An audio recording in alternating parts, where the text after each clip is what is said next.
And good evening. Hold on. I gotta do a thing. Oh, it's good.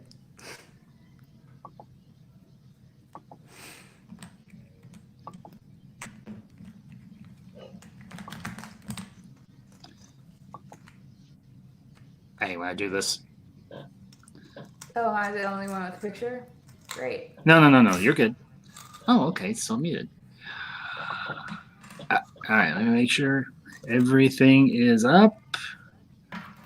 Yeah. Okay. Good evening, everyone, and welcome to the Ambassadorial Wing. And tonight we are going to be discussing the Star Wars prequel trilogy. With me tonight are Amy One Kenobi and Orange Hat Reviews. Panel, say hi to our guests. How y'all doing? Say hi to our. Do we have guests? We have one. As long as it is, I just hope it isn't me, because last time it was me. I have a vivid imagination, so to me, there's a stadium. Exactly. Yes. And they're all cheering. Absolutely. Awesome. Yeah. So, yes. as I said, we are going to be covering live to the audience. Right now, I think I just received a notification that I am live. Nice. Oh, yeah, I know we are because there's a big... Wait, sorry, everything's backwards. Where is that way? I have the same problem, Amy. Well, to everybody... To everyone who is coming in or is coming in... Do you understand how hard it is to do makeup when it's like the reverse of a mirror? Like... I can also say I know I'm seeing what I actually look like because I don't wear makeup. I'm. That was a good answer. You almost fell into a trap. Or I totally respect that. It's a trap. That's your thing. That's it's cool. a trap. Look out! It's a trap. I have a bad feeling about this. We all have a bad feeling about this. Shut up, Meg. Well, hello there. Now she says that because she's got down the opening. Hello there. You are all going to die. So we're all. I thought I'd be polite and introduce myself, kind of. Yes, panel, please introduce yourselves to the audience as people start to come in. Oh, like me. Amy, go first. Yeah. Ladies first, as always. I have a feeling you're gonna say that. Cool. I'm offended, but I'm kidding. No, I was just being a jerk. No, I'm really not. I just taking advantage of the situation. Okay, sorry.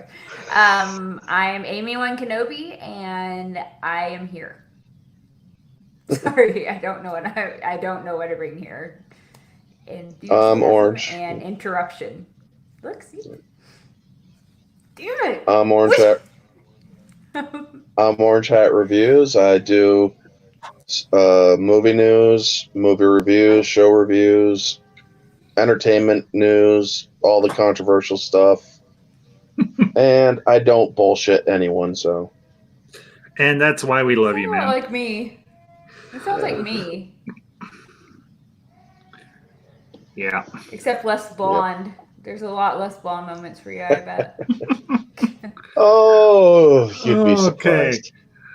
Well, here on the eve of the Rise of Skywalker apocalypse, we are going to... The demise of Skywalker, you mean? Yeah, the demise of Skywalker. Let's pour one for the old trilogy, the old canon. Well, I'm going to say the first 6. Yes, the first 6. So... Here on the eve of Star Wars Apocalypse, we're going to cover one of the more contentious yet still very well loved series of movies from the Star Wars saga, the prequels. So I like them. I like Revenge of the Sith is actually my favorite of all of them. Then it's Empire Strikes Back. Then Return of the Jedi. Mm-hmm. Yeah. Ditto. I like to see how a villain becomes a villain. It's cool. Mm-hmm. Yeah, because And I honestly, will agree with Jeremy. Jeremy talks about that poster for the Phantom Menace. That is a really good advertisement where it was like the shadow of Vader and the little kid. yeah, I know exactly what you're talking about because That was amazing. It was so simple. It was awesome. Like that because marketing was perfect. you have because I Whoever remember did that. hats I off. remember that poster because the way they shaped the side of Amidala's headdress or whatever to curve up and around, Well, and then come. Keira Knightley and Natalie Portman would switch out and forth, and their moms couldn't tell the difference. Oh yeah, I actually heard about that too. Yeah. Let me see if I can't pull up a image of the poster and everything, so we can show our audience exactly what we're talking about. That poster is beautiful. I actually want to buy it and just have it. Like it's good. Honestly, it's I think poster. I think the poster art for the prequels and even for the re-release of the sequels, I think it speaks for the whole series in a weird way. I think it does because it's almost this looming darkness always. Mm-hmm. The shadow of your father, the shadow of your possible future.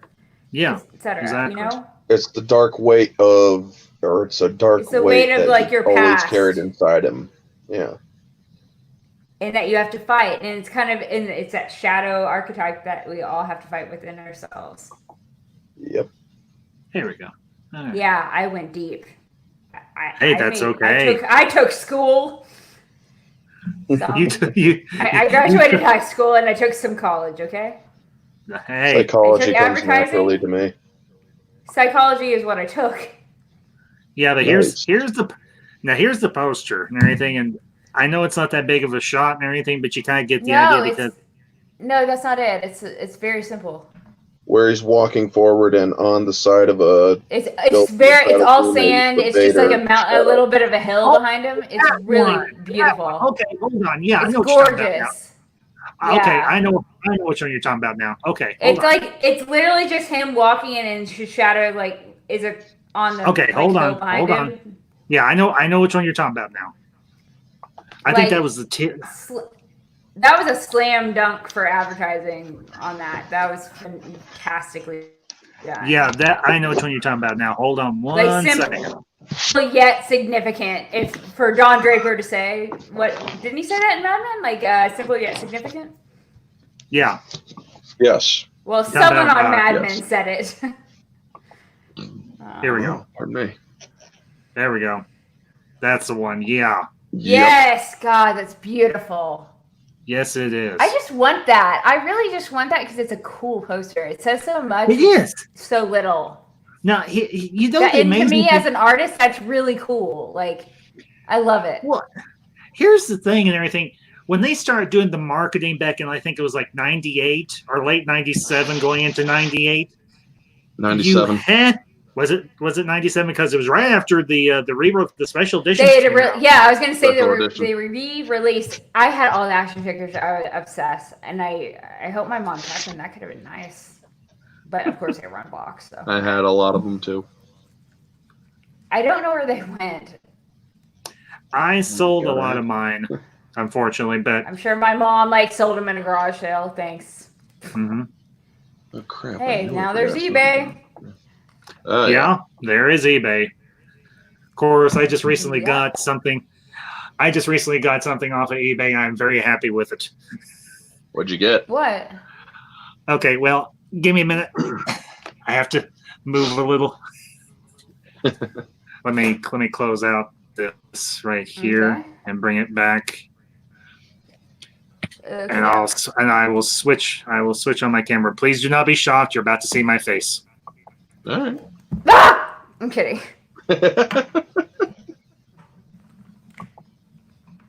Okay, hold on. Done. Just tell me when I should be scared. Oh my god. Okay.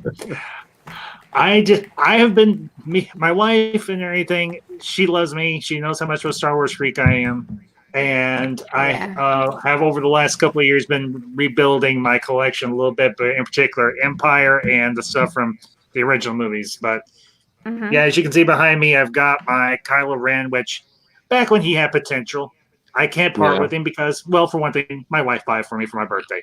But I just recently got this. Oh, damn! I'm jealous. I love that. I always just, whenever I see those, I think about the rope around their legs and just that. Like, yep. Yeah, as you can see, I've got a full squad of snow troopers plus the commander. I've got both drivers. That makes me think no one can ever destroy that. The feelings and of then that. There's no way you can't ever undo it. I just got this. You might. Yes, the other earlier this week. I actually got it. I think Monday. Cool. It's from the original Empire Strikes Back. It came with the 3 figures. It had all its pieces and everything. Like when the 70s. No, 80s, this is from Empire. 80s. This is from Empire. 80s. Yeah. Yeah, this is from. Yeah, I don't remember what year it came out. 80? I know. I can't move 80. I worked. 81, maybe 80. I know the last one was 83. Yeah, that was Return of the Jedi. Okay, is that a Revan mask? Where? What? Next to Vader, or is that just like a snow globe? I thought you were asking me. I was like, huh? Oh no, that's a. It's I've got stuff. Belly. I've got toys. This right here. Well, it's a Jelly Belly jelly bean dispenser. Oh. And then God, then I was about up to say, there, you have a Revan but up there, I've got Loki scepter. I wish I did. No, but these all along in here are all from the. Oh, original. that's awesome. I got it's really heavy and it's sharp. It's sharp. And I don't have all. They're all heavy. They're like complete replicas. Yeah. Amy. All of these are from the original 77 line, except for. I miss mine. Except for Boba Fett here and for Bosk. Nice. But all of these are from the. It took me a lot of time and money to get. I went to like the store to FAO Schwartz and got them. Good times. Yeah, good but times. those are all mint. Well, not mint, but they're all from the original 77 line. I checked the back of the leg, and they all say 1977 Lucasfilm Limited.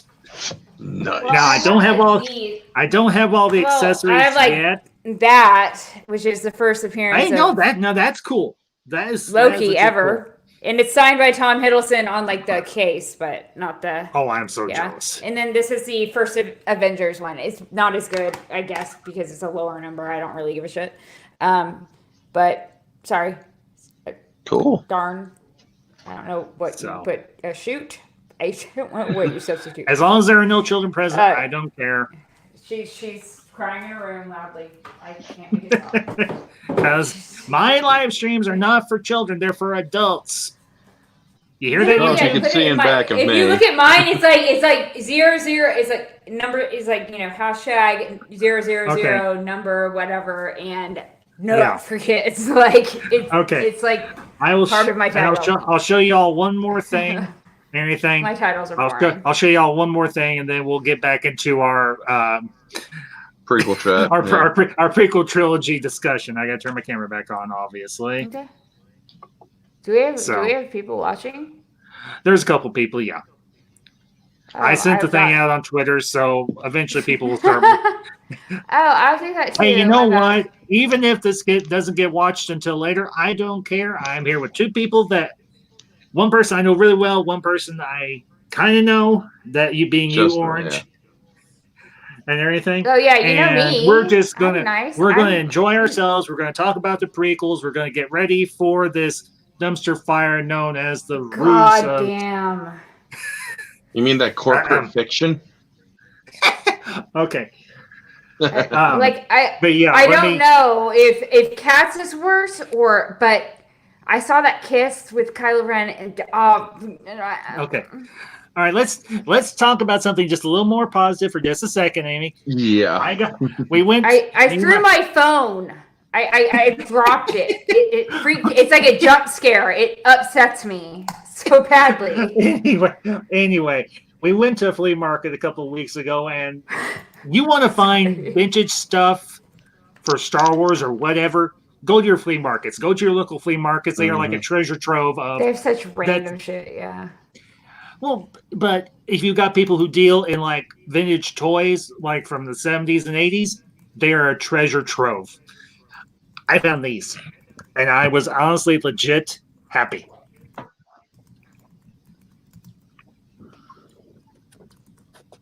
Oh, damn. Wedge Antilles and Biggs Darklighter. Dude, you scored something that you can't find anywhere nowadays. Even better. Holy shit, man. Beep. You know how much I paid for these? Well, you don't know how much I paid for these. Probably a decent amount. I mean, The guy had a special thing going, I guess, for the holidays. They were buy one get one free. I got these for $30. whoa, dude, you lucky. You are lucky. No, this right here. To the audience, whoever is here, we will get into the prequels in a few minutes. We're just kind of having a little geek out moment. Trip. VHS trilogy. Yeah. Still sealed. Oh, dang, dude. I was Wait, like, what? Oh my god, are you serious? That's some patience. VHS still sealed. Damn. My mom has the other set that's open. You must have been some weird kid. No. Or your mom wouldn't let you open it. I'm just saying, no. Or you were like from the future, or your future self was like, don't open it! Don't! No. How else would you know? Like if I was holding like, Amy, will you let me explain? No. Yes. I am the oldest here. Yes, you will. I will kick you out. I'm kidding. I kid. It's a kid. Well, you literally could though. Yeah. You mute me. I'm not going to. You're my friend. I like you. You're good people. Yay, no. Friends.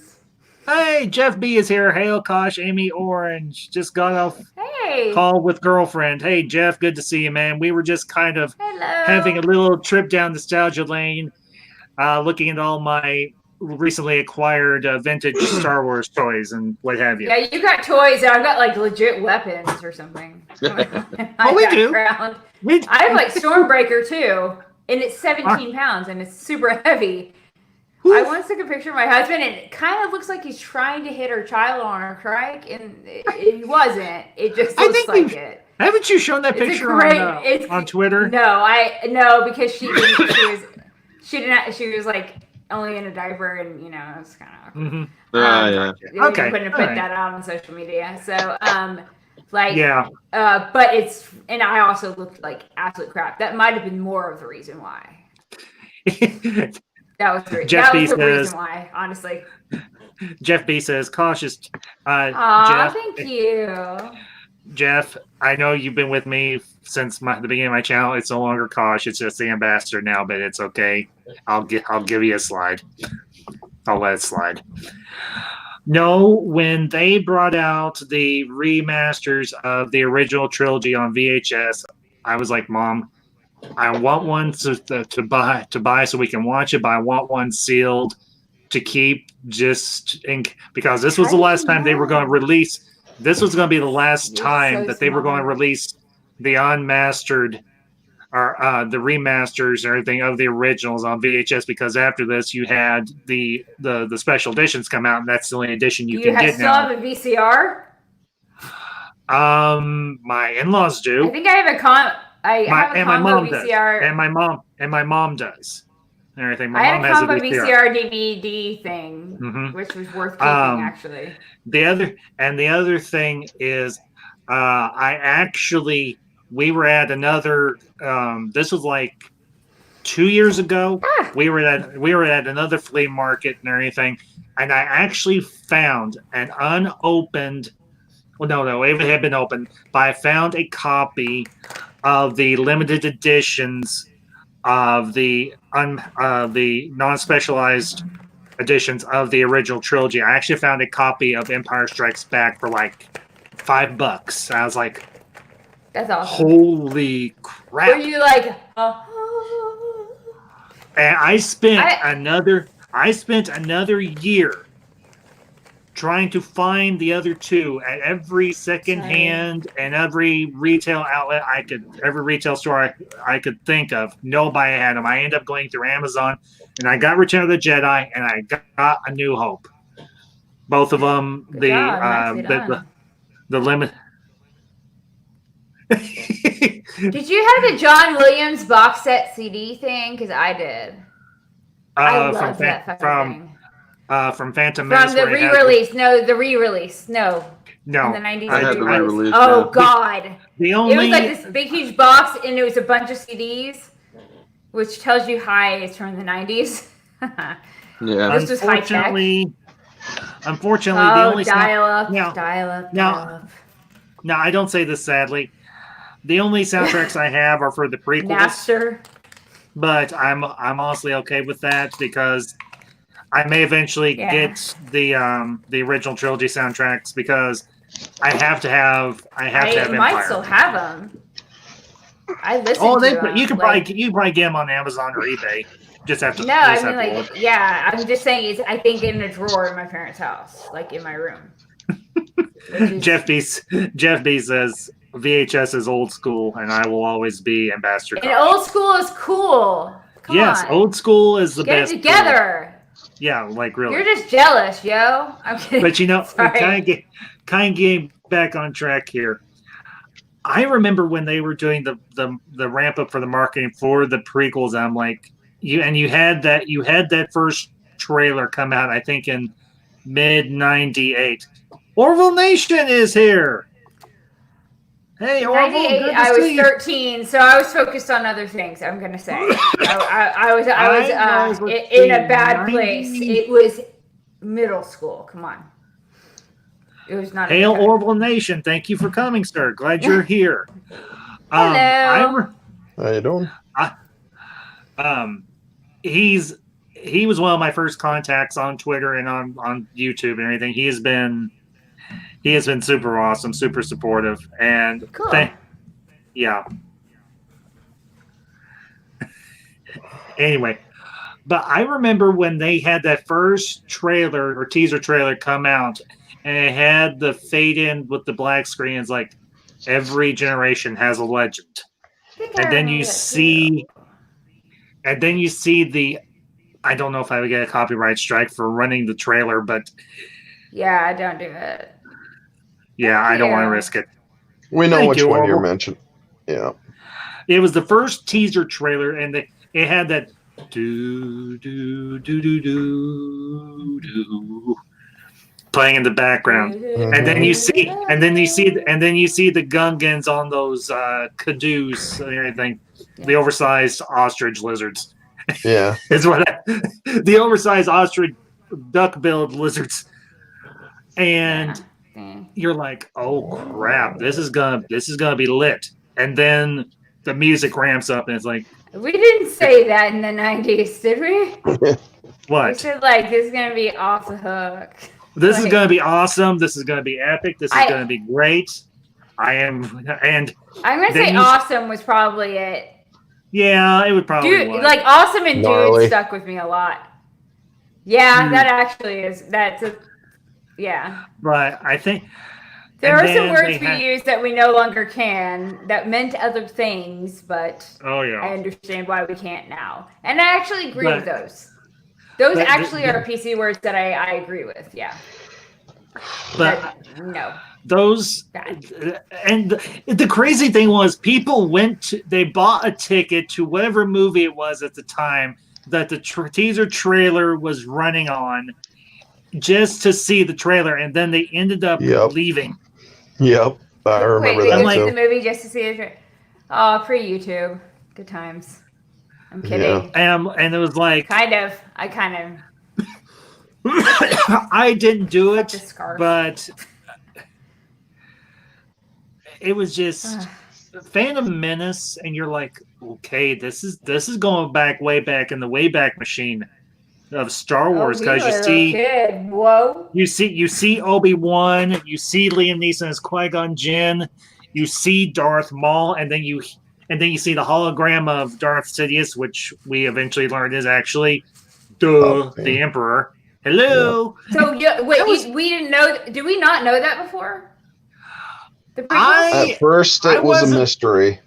I wasn't Are you entirely serious? sure. That was if it introduced in was- the prequels? Yes, at I didn't first you realize didn't that. know who I Darth can't Sidious remember. was. It's been a really long time. I was busy Amy, getting married and Amy, having the children. crazy thing about me is my brain is like a camera, like a video recorder. I watch Mine anything apparently more is than not. I watch anything more than once or twice, and it's locked in my brain forever. Hey, Biden Nice. Touch, good to see you, sir. Hey, Biden Welcome. Touch. I still think your name is hilarious. Hold on. It is hilarious. I I made just it too I cold hate the here. picture. I don't Yeah, I don't no. hate Yes, the name, but I know the the picture. the picture is rather unsettling. I will not lie. Yeah. It's very upsetting to me. I don't know. But It's I maybe remember- because- This was back before you had online ticket purchasing. I stood in line for I don't know how. I got to the movie theater, I think at like 7 or 8 o'clock in the morning. And the line stretched all the way to the back of the park, practically to the back of the parking lot with people waiting. Nice. And I wasn't smart enough to bring any type of folding chair, camping chair, nothing. I just either squatted somewhere or I stood and I waited. And I was talking with a bunch of other people, and we were just waiting to get our tickets. I remember I was number 18 in line to get my ticket. Nice. So, but I was mean, like, the first time I saw the episode 1 trailer, it was when I was. Oh, hey, Stories Bears. hey, Stories, good to see you. Glad you're here. To everybody in the Yep. chat, thank you for being here. Glad y'all are here. Indeed. Do me a solid if y'all don't mind. Hit that like button and share this on Twitter or Facebook or whatever method by which you share, and let's get some more Good. people in here. Yep. Go ahead, Orange, please. Yeah, it was mid '98, and I was down in Buffalo to see my uncles and my grandma and whatnot, and we had there was a movie called 10 Things I Hate About You. I did not have any interest in seeing that. It just didn't seem like my thing. But when I was in the theater, I'm thinking it's going to be so bored. But then the trailer for episode 1 drops, and you see Darth Maul, you see Obi-Wan fighting Darth Maul, and how they broke and did the poses. And I'm like, oh my freaking God, this is awesome! The training alone is impressive. Tommy, They're just welcome. sticks. Glad you're here, sir. Greetings to you. Go ahead, Orange. And then I'm like, and I'm just, during the whole movie that I was watching, which was 10 Things, I'm just completely gobsmacked about episode 1's trailer. And I just couldn't get over it's like, I really, really like it. And when I got but I didn't even know that episode 1 was coming out. I mean, I heard it was, I think, late 97. Late 97 when I heard. Go ahead. Didn't he? Yeah, oh, thank you. Sorry, I was like raising my hand. I was trying to be polite. I don't know. We need like a thing we can pass around, but it's the internet. So hey, hey, how are you? Hello there. I got that. Anyway, I was gonna say that crap that caught me out. No, damn it. No.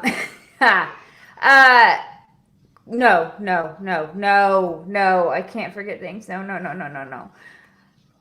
What were you saying right before that? I was basically saying when I got the special edition on VHS, both widescreen and full screen, they had the things on each tape where they gave sort of like special features. And Dennis Muren during Return of the Jedi, he was talking about. What were you he's saying like, right before that? What it was something right. Oh, well, You were talking. 10 Things He was I talking Hate about you in a theater. We were saying what about theater? I was in a theater watching When I was 10 like Things I Hate raising my About hand, You. what you're saying. He was Oh, watching God. 10 Things I Hate About You with Julia I've seen Stiles that. and Heath Ledger in the theater. Yeah. I wasn't listening to that part. Sorry, my bad. And I was just thinking But about the I was episode there 1 too. trailer throughout the whole movie. But yeah, one thing that Dennis Murin, who was special effects guy, he said Mhm. it's sort of been a testing area, you know, and all of that, getting ready for the prequels. And my brother John pointed that out, and he's like, Oh, I remember. he's talking about episodes 1, 2, and 3. I'm like, wait, what? Yeah, I remember this. Because at that He time wrote I them didn't know what first. prequel meant. Yeah. Yeah, I didn't know well, what he wrote prequel them meant. first. George Lucas wrote them first, but they apparently weren't able to be pulled off in that way.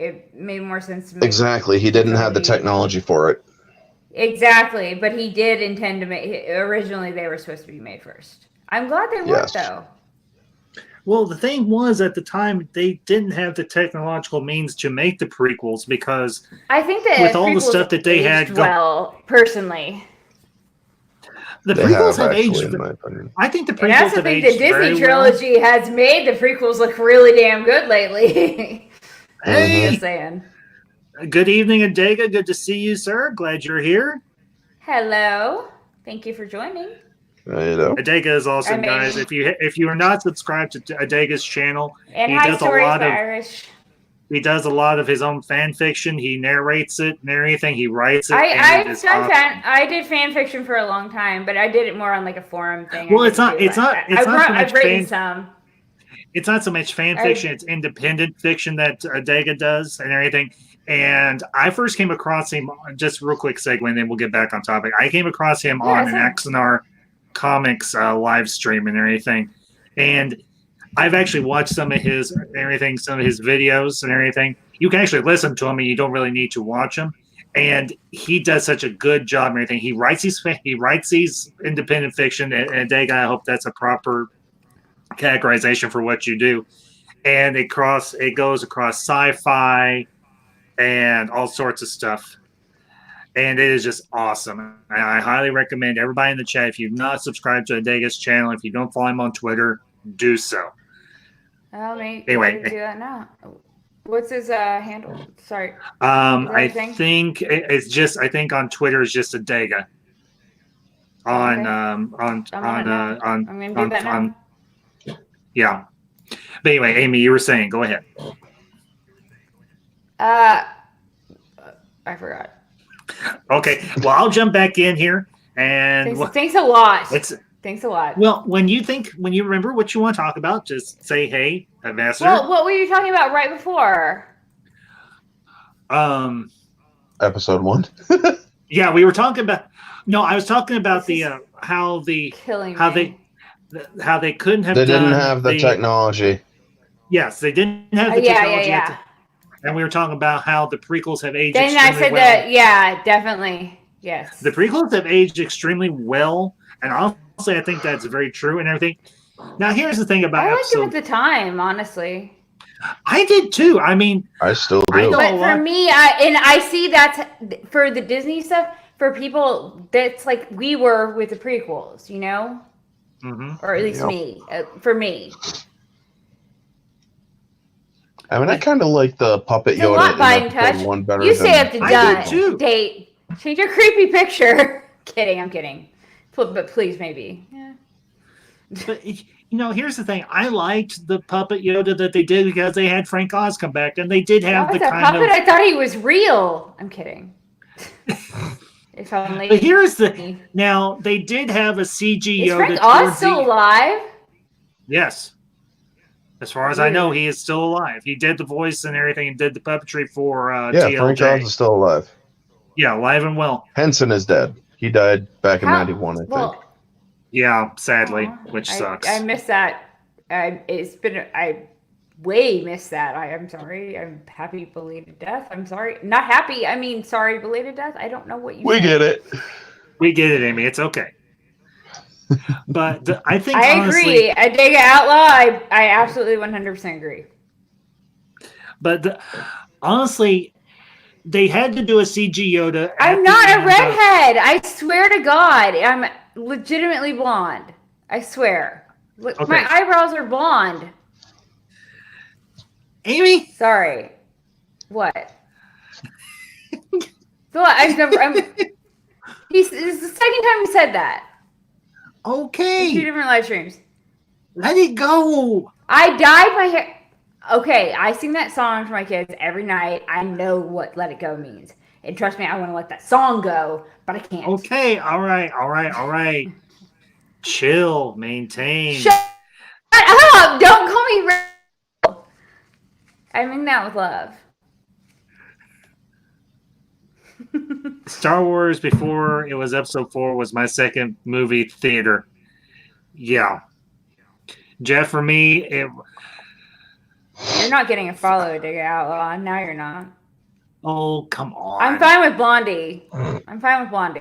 I've dyed my hair red. Amy. It grew Amy. out blonde. Okay, Amy, you're strawberry Yeah. blonde. Be happy. No, I'm not. I'm not actually strawberry blonde at all. Well, in the certain lighting, you do look that way. So just Well, chill. my lighting, it's blonde. It's not strawberry. It's blonde. Amy, Tommy says this. It's my hair. I promise. It's dirty blonde. It's blonde. Okay, fine. It's dirty blonde. Can we please talk about Star Wars? I will leave this panel if y'all do not agree that it is dirty blonde. And that I Whatever. definitely Dirty need to get it blonde. colored. I need to get colored. Whatever. Thank you. No, Sorry, back it's to Star girlfriend. Wars. I will get offended. Yeah. I will pull all that crap. I Okay. really don't want to. Okay, I won't. fine. Actually. Okay, fine. I can't.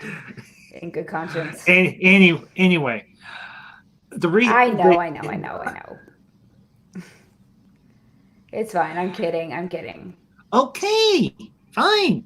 We get it. I did dye my hair red though. Okay, Fine. move on. Sorry. Thank you. Ah!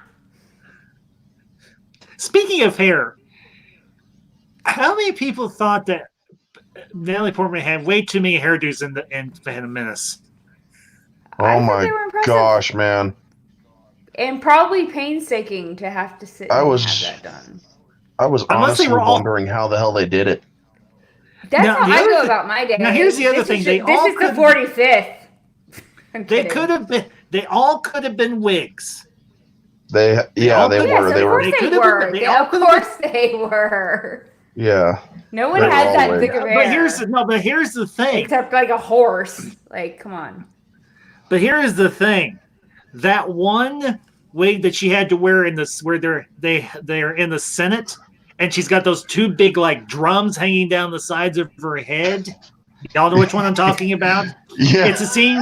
It got a little extreme at first, you know. Yeah, I do remember. Yeah, I don't think it was extensions. They have really good wigs, like Amelia Clark with for, you know, Daenerys. That was all wig. Yeah. I take a head perfectly. Hair Extensions droids. are a huge pain in the ass. Trust me, I've had them. Ugh. And I've also forgotten to take care of them, and then they grew out, and they it just sucks. Yeah, it's not bad. It's not good. There we go. Kind of, yeah, I agree with Yeah, that. basically. It kind of Yep. was. It was kind of skating. It was skating on. Yeah. Yeah, they were basically It every would have one of given those them. things with It would have headdresses. given them fodder for it if they were to continue Spaceballs. Yes. They're trying to, but anyway. But honestly, it just as wacky as yeah, her hair was wacky at some points until you get towards the end. It actually goes practical. It goes legitimately Yep. practical. It goes back into the little short ponytail Well, and everything when she's getting ready to go into battle. Yeah, I was Yep. gonna say in the Gladiator Stadium, it was impractical. You know, like Well, yeah, but we're you still know, talking about sporty. we're still talking about Phantom Menace. oh, Yeah. sorry. No, that's my bad. okay. It's all right. I mean, what? Oh my God! I said it's like horse hair. Only horses have that thick of hair. But sure. I'm not disagreeing with that statement. But I think the other really cool thing about This it, is not my first drink tonight. looking back in retrospective on the Phantom Menace, now that I am older and somewhat wiser and mellowed in age, I can actually appreciate the political aspects of the prequel movies a lot more than I did when I was, say, in my late 30s or late 20s and early 30s. Because honestly, I was like, these movies are so freaking boring. The only good parts of them are the lightsaber battles. And now I'm thinking the political stuff with Palpatine is actually one of the most entertaining and interesting parts of the prequels. Because you think about it. Go ahead. Well, I'm saying that, like, honestly, like, now, like, looking back and knowing all that we do and putting it all together and having some retrospect, I think in retrospect, a lot of things look differently. Obviously, they naturally would. But once you get away from it and have this, like, different, like lens to look at it through, I mean, I've always appreciated them, but I appreciate them so much more. Like, not because of, like, competition, but I'm saying because of what they are and what they contribute to the original trilogy. So one of the things that I enjoyed about the whole political aspect of what episode one was the it showed just how much he had control I'm glad of I could make you the happy. Senate. Even though he was just a senator at the time, he was still. I want to make you happy. He had the Senate down. He had the Senate's number, and there was no way that he would be able. He knew that the ones they saved. Sorry. He knew that he would basically become chancellor. He just needed to have the right things happen, and he manipulated those things to happen. I was reading this literally earlier tonight. It's operatic. I was reading all of his crap, like how he did everything, like. Well, Amy, because I was trying to figure out Shmi's part and all of it. Because I went on that whole is Shmi Rey everything. No, Shmi's not Rey. Because I think they dumped the time traveling part. Thankfully. Whew, could you imagine what that would have been? What episode 9 would be like if they did leave in the time traveling part and she did? It kind of made me dizzy, and so I stopped reading. Yeah. I was like, now the interesting, one of the really cool things that came out of the prequels was the Darth Plagueis novel and everything, because it gives you a lot. That was a great piece of world building. I have not read that book, but I need to pick up a copy somewhere along the way and read it, because it's my second favorite book next to Dark Rendezvous. What book? Sorry, I missed that. Darth Plagueis. Because it gives you the backstory. Yeah, that's who I was looking up, because I was not as familiar, but I knew that he was the one who trained the Emperor, and that's what I was like. But it's been a long time, like I need to really sit down and see, like, God, Jar Jar, fuck my life. Funny he should mention Jar Jar, because that was funny Jar Jar's in retrospect. purpose. I can handle him now, but during, oh my fucking Meaning, what I meant by funny is funny. But I will take him over whatever's going on now. Jar Jar's original purpose was not to be a comic relief, but he was actually supposed to be the vessel that Plagueis used when he came back to life. Wow, such a bad casting then. No. That was not executed. No, here's the thing. Here's the thing. Sorry. With Jar Jar, because I think what Lucas was planning on doing was kind of doing a I don't mind him now. Yeah. Sorry. I think what Lucas was planning on doing was kind of doing a parallel or echo of how Yoda was at the first time Luke meets him in Empire Strikes Back. A wily character, yeah.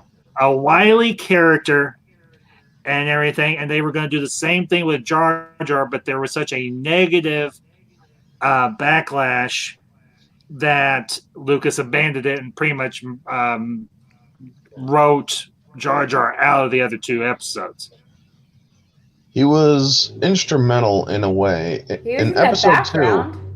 He was in episode He was 2. there. He had small parts, but in episode 3, he was very very put into the background. Oh But yeah, episode I think he had one scene and everything. It was at the end and everything with with Padme's funeral, and that was it. No, he was also in the scene No, where he was just there in he- random ass scenes. I swear. Yeah, he was in episode Really. 3 where he was in the third one Chancellor- too. Yeah, he was in the third He one. was. But I don't He think was he in ever. all of them. I don't think he ever actually. He didn't speak a damn word. Yes, he But did. he was there. He was just in the background. he Maybe did. one. Yeah. He Like, spoke. I don't It was know. when Orn Free I can't Todd do the says, voice. "Watch it," and he's like, "Excuse me." Mm. Hi, But you yeah. back. Biden dirty? What is up? Oh, did you change? Okay, gotcha. But I think honestly that is one of the I apologize a lot.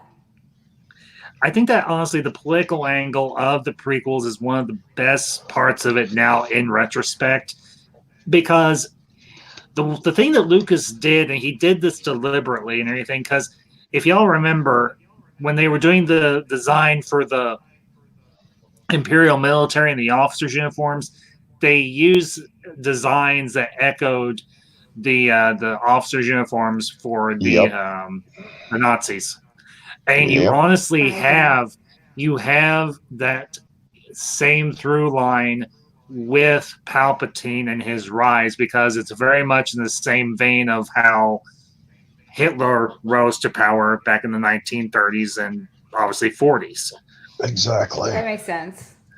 and everything. And that's But I thought it was also like through like cloning and like the mind control. So he had like, and then he had like, you know, cloning he had as some, in like, the contingency plans. Are you talking about the Yeah. clone army? Yeah, because the thing about Palpatine he had a lot was, of he had a lot of stuff going on.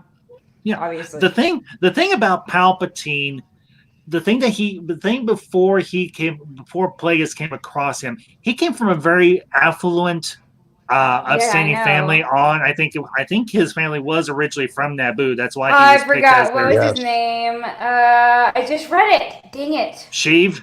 It was Sheev. Thank you. Sheev Sorry. Sheev Palpatine. I will His- never his accept family- that. That was a Disney creation. Hmm?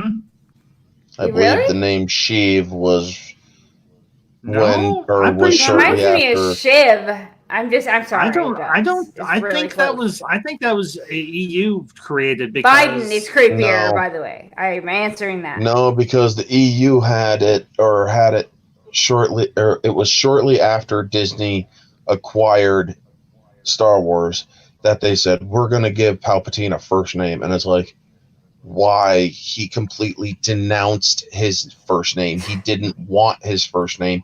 So it was better that they didn't give him a name. Everybody knew him Okay, as then just Palpatine. Why do so many people Okay. not have freaking? Sorry.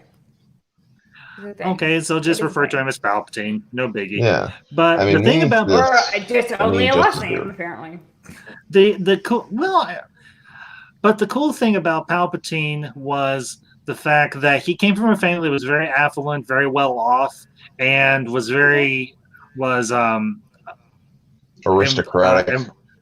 But yeah, what's they were wrong with kind of that? aristocratic. I'm just saying it. I'm saying it realistically. What's wrong with that? Like, Nothing. I'm just saying. Yeah. Okay. Cool. So Just playing devil's But- advocate here. no, that's fine. But the thing about Palpatine was, before he came across Plagueis, he was already a little bit of a rebellious. He had. Oh, yeah. Yeah, and stories. That's most everybody. I think it's even in the novel and everything. He's just referred to as Yeah. Palpatine. They don't. Mhm. He isn't given the title Darth Sidious until the prequels, because that's his Sith name. Yeah. Oh, okay. I don't know And if then y'all the saw role this. of two, in the role of two, and everything. I actually talked about this just the other day. Oh, jeez. They confirm it's in the comic. It is. They confirmed it. Go for Papa It's Palpatine. canon. It's now really screwed up. It is really screwed up now. But Gross. It is gross the- that I see that freaking screenshot and I To want to find- cry. Scream. To wrap this up real quick, the thing about Palpatine was he came from a family that was very well off, that was very aristocratic. He had a passion. He had an interest in politics, and he had an interest in gaining power, and that's why Plagueis. So he's like any politician ever here, like in real life, right? More or less, just very, very, very corrupt and has access to the dark side. So like in the White House, you think someone were like that? I hope not. I doubt it. At least not, maybe not in the current White House, anyhow. But no, definitely not in the current White House. No, oh my God, he is super transparent and maybe too transparent. I made this argument in Orange and everything, and Amy. I understand. I also. Sorry. Well, I do agree that the prequels and the original trilogy are Anakin's story. I also very much agree that they're also Palpatine's story. I agree. What do y'all think? Absolutely. I like that. Yeah. I like the connection, and I do think Palpatine is responsible for Anakin's being there. Like, well, actually, it was. But it's a micro. What's the name? Midichlorians. Thank you. Sorry, I got it wrong. I was thinking of biology, actual biology, which I almost failed, but I didn't, and I passed almost. So, go me. I prefer the Plagueis novel reasoning behind Anakin's conception. Yeah, because it was him. Not it was him Plagueis, or not Trump would be like, "Come on in." Yeah, because honestly, from everything that I've heard on several videos or anything, it was Plagueis and Palpatine that worked together to manipulate the Force to create life. And Plagueis was Palpatine's master. Yeah, I know. That's what I'm saying. Yeah. Yeah, I know. What they did in the book was that's what I was trying to get a sense of. Yeah, they did a ritual really get that. Tried to render create life basically from out of death, right? No, what they were doing was in the book of Plagueis, they were doing a ritual to try to bend the Force to their will. And by doing so, they caused it to fall out of balance towards the dark, and then the Force itself acted in counter, and that it countered them by creating the Chosen One. Yeah. Who's OHR? That is what I've heard before, and I completely wholeheartedly agree with you. I am Orange Hat Reviews to the person who asked who or poor OHR. Oh, I thought he said who is OHR. Whoops. Who is it? Yeah, no, I said that. I am. I usually go with that. Oh shit! It's right there. It's one moment. Okay, there you go. I am blonde. Done. All right, moving on. But yeah. Orange. Sorry, that's really good. Please highlight that. Please. The Jeff Bees, please, really quick. That's really funny. It's kind of true. It would be really funny. Yeah, except he doesn't have access to the Force. Kind-ish. What Force? Well, no, he has a good support system. The Force. Sorry. Anytime someone does an impression of him, it sounds like what's his name? It's G. It starts with G. It's like 2 G's. It's like somebody say it. You know what I'm talking about? It's like Gilbert. It's like yes, that's what I thought. Yeah, that guy. It always ends up as that. It doesn't start like that, but it ends up like that, or like the Bostonian. I don't know. It's funny. I don't know. Moving on. That was off track. But I think honestly that the other neat dynamic in the Phantom Menace. Fighting Dirty was blocked for 5 minutes. He was being a bit of a pest, so yeah, I played him in timeout for 5 minutes. I do that for my kids too. I tell them to go upstairs until they can be pleasant, and they do it, and they come down pleasant. I think there are other two very It interesting works. dynamics. There are two other interesting dynamics in the Phantom Menace, and that is Qui-Gon and Obi-Wan, and actually Sidious and Maul. So, Did you hear that they had to actually? They had to make the sets higher because of Liam Neeson's height. Mm-hmm. Yes, they did. He is like 6'3" or 4. Yeah. Same height as Liam Neeson is a Sam tall Winchester. individual. So is Jared Padalecki on Supernatural. Sorry, this is my favorite show. I just thought you'd like to know. Wearing the wrong shirt for that, but here, I like a lot of shows. Liam Yes, Neeson is Irish. awesome, especially in Taken. Yes. He is like the badass dad on like the Yep. crappiest cell phone. But you know, boom. Yeah. but you know, here's the did. neat thing about if you really look at it, and this may be something y'all have seen yourselves. In the Phantom Menace, you have My kids try to behave. Sorry. okay. You have Qui-Gon being more of the front man of the duo between him and Obi-Wan, but you have, in comparison, you have Maul being the front man for him and Sidious. Now, obviously, this is done deliberately, but I think honestly that kind of is very telling of Qui-Gon Jinn's character in comparison to Obi-Wan Kenobi's character. So, what do y'all think? Well, he was his apprentice, and so Obi-Wan was kind of like in Anakin's place, so there's that younger element, obviously, and I kind of like that. I love seeing that, because all of a sudden he's thrust into this role of master, which he's not ready for, but he adapts, sorry. Well, he adopts it, whatever, blah.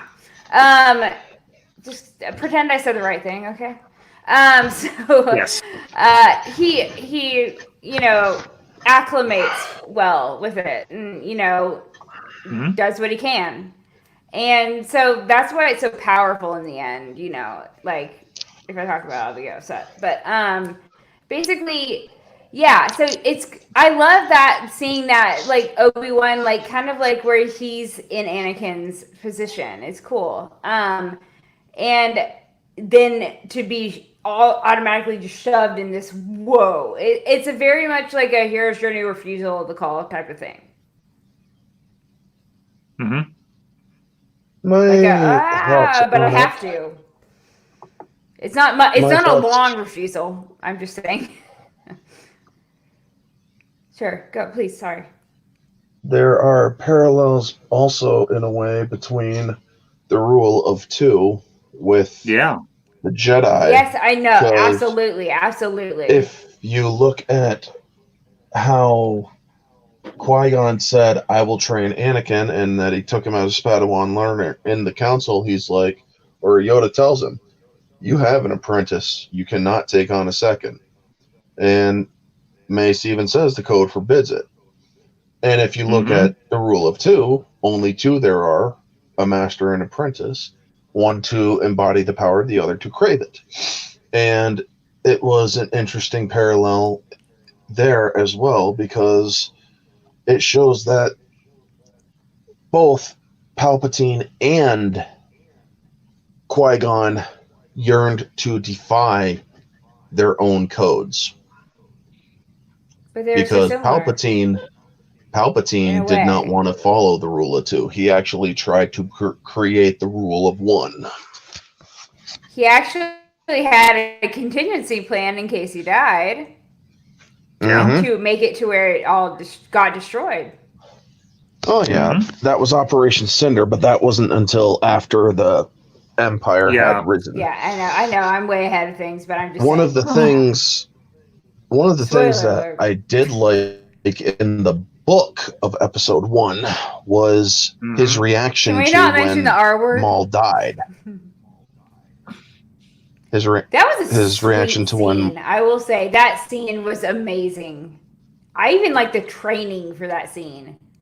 It's just incredible choreography. I'm just saying. I love that. When I love to watch that because it is so hardcore. And then I see that throne room scene, and I'm like, what the fuck? Sorry. No, it's Go okay. Just But to chat real quick. Go ahead, Orange. Throne room scene. Oh my god. It could have been cool, really in the cool, book- but fuck. in the book, when Palpatine is reflecting on the death of Maul, he's like, how the hell could this have happened? He was perfectly trained, and it's going to take a long time to even find anyone like that who had that raw talent that Maul possessed. Now, Yeah. originally, at the time of the prequels, when they first came out, it was written that Maul had absolutely no intention to overthrow Palpatine. It was later changed and retconned in the Clone Wars, where Maul was trained in the art of politics and mastery and this and that. It's like, no, originally he was just a tool to be used by Palpatine. Yeah, exactly. And You're almost supporting that conspiracy theory, you realize right now. which one? That he knew he had like a time loop thing. Well, maybe. Yeah. But Maul, Okay. he knew that he was we nothing can't say more than without all certainty. We can't say in all certainty that it's not true or possible. I mean, Maul knew that he had you can't negate them. Maul knew Well, that here's- he was nothing more than a blunt instrument for his master. Well, here's the He's a thing, cool because blunt instrument. That was a He was. sweet, like, yeah. here's the cool thing, because there is actually in the old Star Wars Dark Horse comics and everything, the Star Wars Tales comics, if y'all remember those, there's actually a short and everything. There's a short story and everything, and it takes place way before episode 1, when Sidious is sending Maul off on all these different assassination missions. He comes across this Jedi Master that Sidious wants eliminated before they set their plan in action. And the Jedi Master actually defeats Maul. And he doesn't even use a lightsaber. He just uses a long, like, bow staff or whatever. And what ends up happening is Maul does retreat and goes back to his ship and everything and designs his double-bladed lightsaber. And he ends up defeating the Jedi. Yeah. And he returns to Sidious. Sweet. Yeah. He returns to Sorry, Sidious and everything. And no, it's okay. Amy, it's fine. You're good. You're good. Okay, I get excited. It's Amy. It's okay. We all do. When we're talking about something you love, you do get excited. Yeah. But to just let me wrap You this up also real get quick. mad. You get excited and mad. Yes. And sad. And happy. Yeah. But anyway, what ends up happening is Maul returns to Sidious and shows him the double-bladed lightsaber, and but Sidious says, I foresee that this will be a great instrument worthy of being named. And Maul is like, no, like me, it is nameless, not worthy of honor and renown. It is simply a tool. Yep. I do remember that. I also remember that there was they actually touched on it in the Plagueis book, where Maul had actually attacked or lashed out at Palpatine. But they actually did a comic, I believe, during Maul's training, where he was being basically pestered by Sidious and all of that, until Sidious was trying to gauge Maul's limit. And when he finally did, he realized that Maul was tapping very deeply into the dark side to channel his rage. And he actually almost got to Sidious to actually kill him. And Sidious had to really put him down in a forceful way it's like, holy shit, I couldn't hold back for that. And it was one of his proudest moments of Maul. Yeah. And I just want to address something real quick, guys. The reason I muted Biden Touch was he was honestly, Amy didn't necessarily say anything, but Biden Touch was honestly being kind of distracting and a little bit, I think a little bit excessive over Amy. So that's why I did what I did. If y'all don't agree, I'm sorry, but I'm going to protect my panelists. I mean, this is my live stream and everything. I'm going to protect those that are on here. So hope y'all understand. Yeah, I think he was kind of getting her to go off track and shit. Yeah, and unfortunately, I've gotten 6 dislikes or 5 dislikes, but whatever. I'm not gonna worry about it. Well, I'm on here. It's whoever owns the Biden profiles. Biden Touch. Yeah, Biden Touch, Dirty Biden, and all them. I think they're all the same person. Probably. And yeah, so he's going to spam your dislikes because, well, he should have thought better before kind of getting her to go off on a tangent, you know? Yeah. We're trying to stay on. Yeah, we're here to talk about Star Wars. We're not here to talk about hair. Yeah, precisely. And stories and Adega, thanks. Appreciate it, guys. I'm glad you understand. So, Amy stepped away for a minute, but that's okay. We'll just keep on going. Orange, anything you want to interject or anything on episode 1 here that we haven't touched on? Go on. There was one thing that I noticed when I first saw episode 1, and it was their scientific aspect of the Force with the midichlorians. Mm-hmm.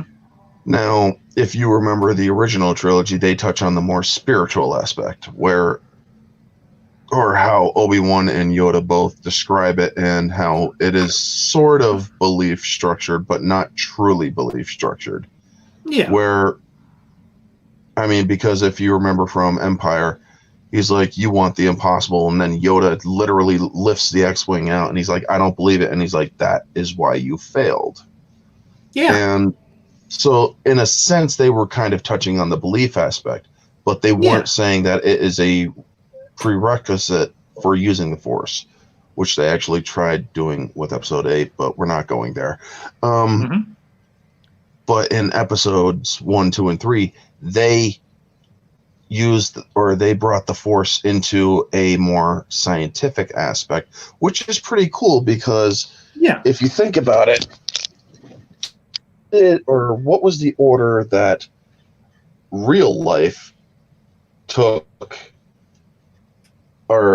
theology? Basically, it was theology then science, where in the book or in the Star Wars universe, it's science then theology, which was an interesting little twist.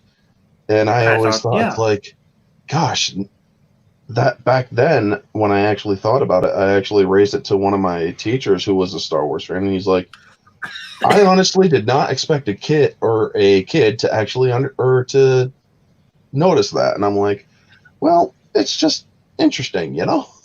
Mm-hmm. But yeah, it's like, wow. I think at the time people were kind of he had gone in such a different direction with how the Force was understood and explained and everything compared to what you had.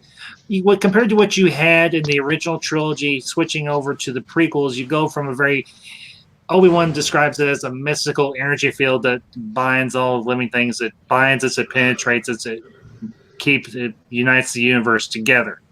And then you get later on you get in episode 1, you get this scientific explanation. But here's the thing. As technology advanced in the Star Wars universe, you would imagine that the Jedi or just any organization that dealt with the Force would figure out some way of figuring out who is Force sensitive and who isn't and everything on a much more consistent level compared to just finding them haphazardly or just sensing them through the Force. YouTube video. So. That's all. Anyway, what's up? We were just talking about a couple of things. Yeah, we were talking about personal things that we wanted to touch on. Yeah, we We can. were talking about the mystical and scientific shit. sides of the Force. I turned it off. Amy, we can I still hear turned you. it off. That was a super blonde moment. I'm so sorry. Amy, we can still hear you. I know. I can hear y'all now. Okay. Fuck. All right. That was embarrassing. It's all right. Awesome. Hey, this is the world of live for stream. you. I know. I've lived it. I'm starting I to will live be it. It's right actually- back, This is guys. all. This is 5 billion times a day ending in Y times 5 billion every day. Ugh. Yeah, Orange. I Go will ahead. be Goodness, right I'm back, sorry. guys. I have to step away for a little bit. I will be back though. How dare you? Okay. I'm kidding. We will soldier on. See you in a little I bit. think we're gonna be okay. I hope. Oh yeah, between you and me and the chat, we'll be just fine. Speaking of which, chat, if y'all have any topics related to the episode 1 or any of the prequels and everything that we have not touched on, let us know in the chat. But yeah, Amy, we were talking like I mentioned, we were talking about the mystical and the scientific Sure. aspects of the Force and the prequels and the original trilogy. How you went from a very theological or mystical explanation of how the Force works Yeah. in the original trilogy to a more scientific method by which the Force functions or is understood in, say, the prequel trilogy. So, did you have any thoughts? Yeah. What did you kind of didn't know, and you're like, whoa, like that's almost like immaculate conception type of shit. So, except not at all, because it sounds kind of evil-ish. Definitely evil, dark side. Yeah. Yeah, I got I you. could have said that so much better. I'm sorry, but I think that I like that shift. Actually, I think I like that it's different. And I get that some people don't, but at least it's still honoring the original canon. It's not just like F you, F you, F you, F you, F you. I'm gonna do whatever I want. I think it's still fresh. I think the cool thing is Lucas kind of tailored the prequels for a newer audience and everything compared to the audience that he had back in the 70s and 80s. Because if you think... But he put them together. Yeah, he married them. Tore them apart. Yeah, he meshed them, he melded them, whatever word you want to use, and everything. He knitted them together in a way that made sense logically, because you would think that when Luke comes across Obi-Wan in Episode 4, Obi-Wan's not going to be talking about midichlorians and all this other stuff. He's going to try and explain the Force. He's going to explain the Force in a way that Luke can comprehend, because if Obi-Wan in the original trilogy, no, I forgot. Well, yeah, he would have known. He was raised in the Jedi Order, so he knew. No, I'm saying that he knew, like, because I think he walked away thinking he killed Anakin, and when did he figure it out? That's not what I'm. Oh, he would have been the chosen one. Never mind, that makes sense. That's not what I'm talking. That's not specifically what I'm talking about. I'm talking about, Amy, when Luke comes across Obi-Wan in Episode 4, and Obi-Wan is explaining the nature of the Force to Luke. Obi-Wan was going to use a more mystical terminology to explain the Force to Luke, rather than using the scientific midichlorian terminology, because Luke would have been completely lost and everything. Because outside of the Jedi Order, it's like the sex talk for Jedi's, right? You know, that's not a bad analogy. Yeah, I think that's about right. It's an awkward talk. Like, there's these things that are like life force. They're like, yeah, and they kind of. So instead of going down the scientific route, Obi-Wan chose the. Hey, how about this cool toy? It's called. This is your father's lightsaber, a civilized weapon. Irish had to get the line. A civilized weapon for a more elegant weapon for a more For a civilized socialized age. age. Thank you. Sorry, I was like, I know I did that wrong. And story makes a good observation here. To me, the prequels kind of provide a set of rules for the Force, kind of like you need the rules for magic in general. They And then, complemented each other. They did, and I liked that. And even if they were more high tech, I actually think that made sense because there was a fall. yeah, precisely So they because could do whatever the fuck they wanted, like essentially. which, yeah. Well, I mean, within reason. I mean, it's your world. It's a galaxy far, far away. Do whatever the fuck you want. Well, yeah, But because just make it good. yeah, and Lucas did. He made it good. Yes, Lucas did. So, but I'm salty about it. I'm mad. Okay, move on. Well, do we want to talk about Kitty, young Anakin at all? Do we want to? No, I don't need to talk about the stupid race thing. I don't care. No, He won. no, Kid Anakin, young Anakin. No, I in don't care episode anymore. 1. No, let's move on. All right. Darn. Let's see.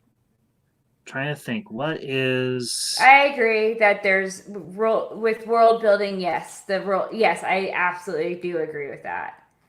But it was awkward. I meant it kind of felt like. So your mom just kind of like got pregnant by these things, but it was kind of controlled by a really bad thing, and it's a very awkward conversation. I feel like, wait, what? I didn't know. What's this Force thing? And it sounds bad and kind of sounds sexual when I say Force. So, yeah, and I'm holding. Yeah. Moving on. Okay. Okay, moving on. Moving on. I think another interesting thing. I think another interesting aspect of episode 1 is the fact that you have this. You have this relationship between the His Jedi mom and really gave up herself for that, Yeah. Well, that wasn't what I was going to talk about. But I really do want to acknowledge that because, like, regardless of that was her role that we know of, and I think it should be acknowledged. Oh, me was also right now. No. Here, Kid Anakin. I don't know how they work. Amy. What? Kid Anakin. I was. That's what I was responding to. Right.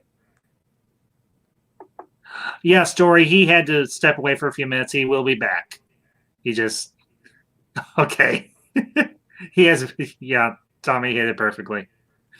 So, but I think another interesting and relationship that you see within the episode 1 is this. You have this very mystical, semi-scientific, quasi-scientific organization in terms of the Jedi that operates within this very structured bureaucracy, which is the Republic. And unfortunately, this is something that I don't think the Jedi were ever intended to be doing. I don't think they ever intended to get beat. I feel like they got too comfortable. They did. Because especially by the third one, absolutely, definitely. Well, here's the thing. And that's like the hubris of it, Yeah. Because the which is naturally, and it's kind of a cycle, really. Hubris always happens. Yeah, kind of jumping ahead a little bit and everything into episode 2. Oh, really, definitely. I'm sorry. Jumping ahead into episode 2 a little bit here. Just a tad. Yeah, it's just a little bit. There's one conversation between Yoda, Mace, and Obi-Wan there in the temple when they're talking about the fact that, yeah, Orange, that's fine, no problem.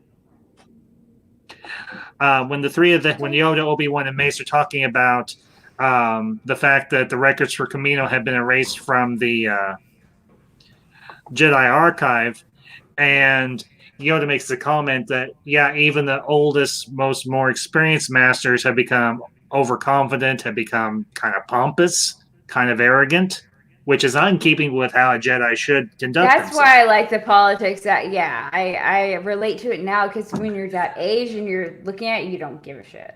You're like, does the boy sitting next to me at this movie like me? Like, I was like 13, so or 4. I was like probably. And Jeff B actually brings up a good point. The Jedi and the Sith were both. They're both. I agree. I absolutely agree. 100%. But here's, and honestly, it's kind of like our I don't want to say it actually out loud. I'm not going to say that. I'm going to say okay. That's all right. I think you know what I was going to say, probably.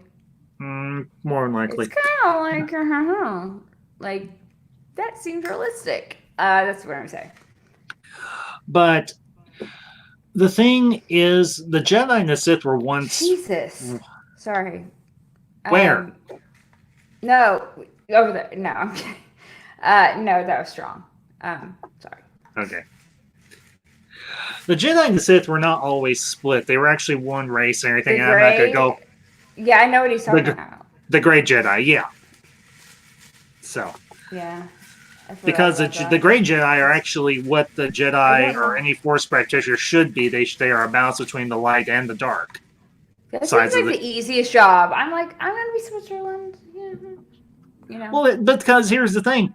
If you've ever played like the Knights of the Old Republic games, like KOTOR 1 or KOTOR 2, if you play you play a Great Jedi, you've got access to both abilities of the Force. You've got the light side abilities, you've got the dark side abilities. You can be a Force healer, and you can wield Force lightning, for crying out loud.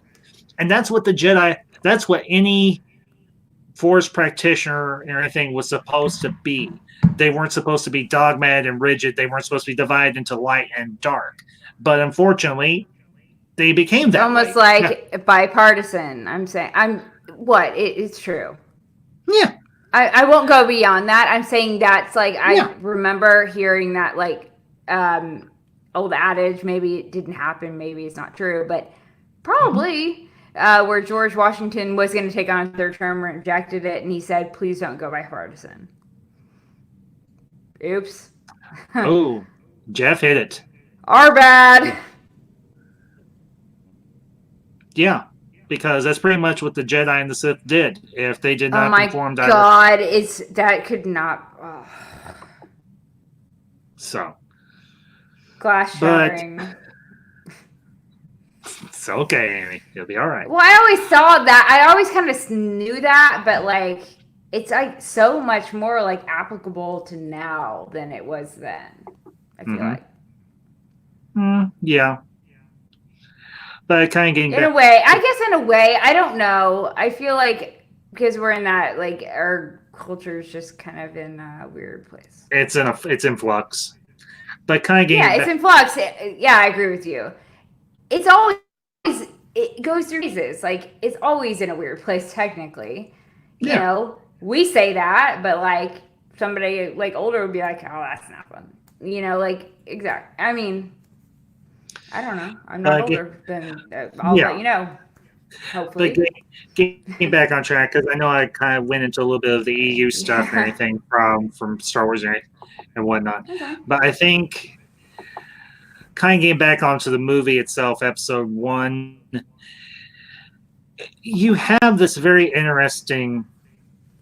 Can I say one thing about that really fast? Do you ever think it's kind of creepy that she was so much older than him? Noom has a kid. That's super cougar.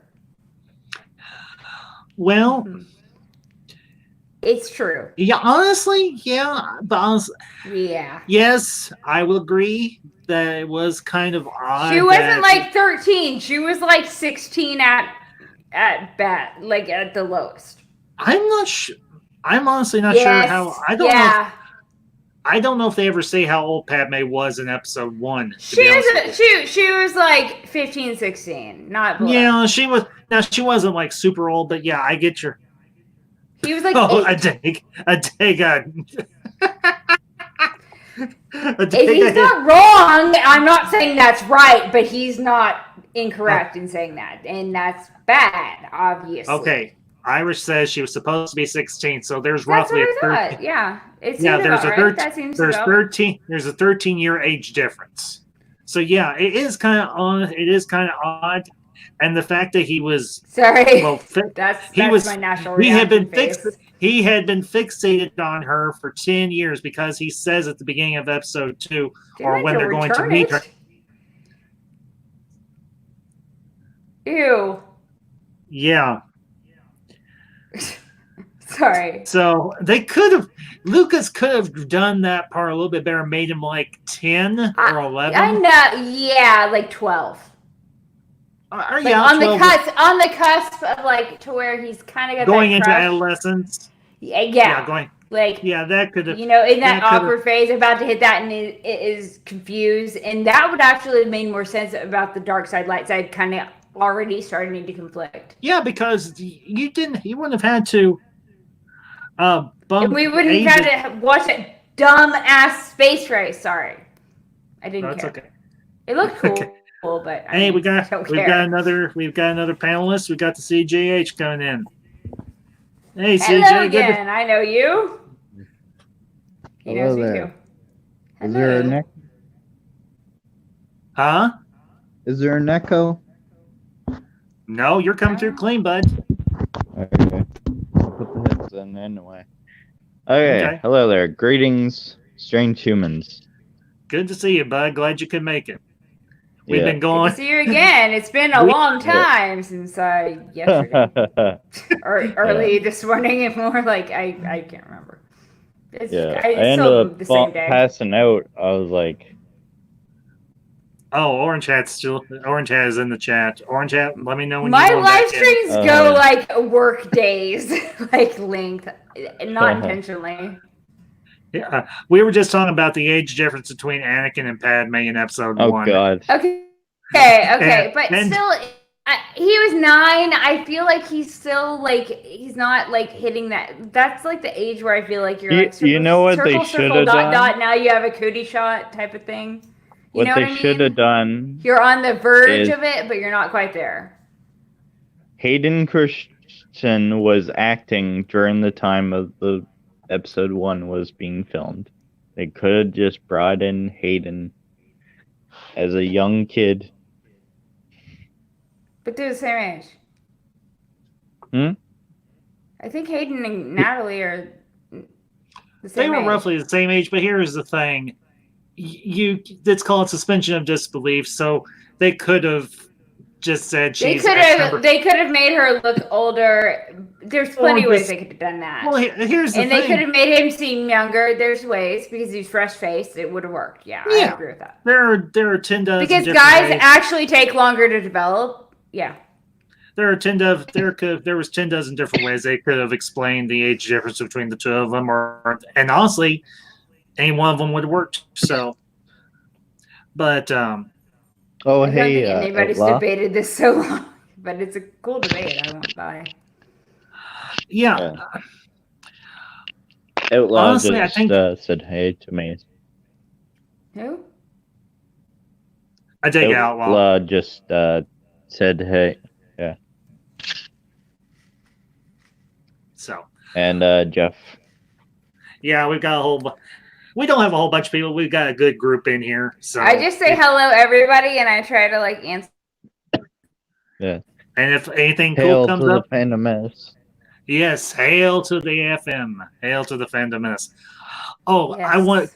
Can I talk about one thing real quick? And anything, it's not related to prequels, but it's related to what's coming up tomorrow. Oh God. No. What's tomorrow? This is actually, guys, this is actually really cool. The last couple of years, me and the missus have been going back and forth about the Disney trilogy.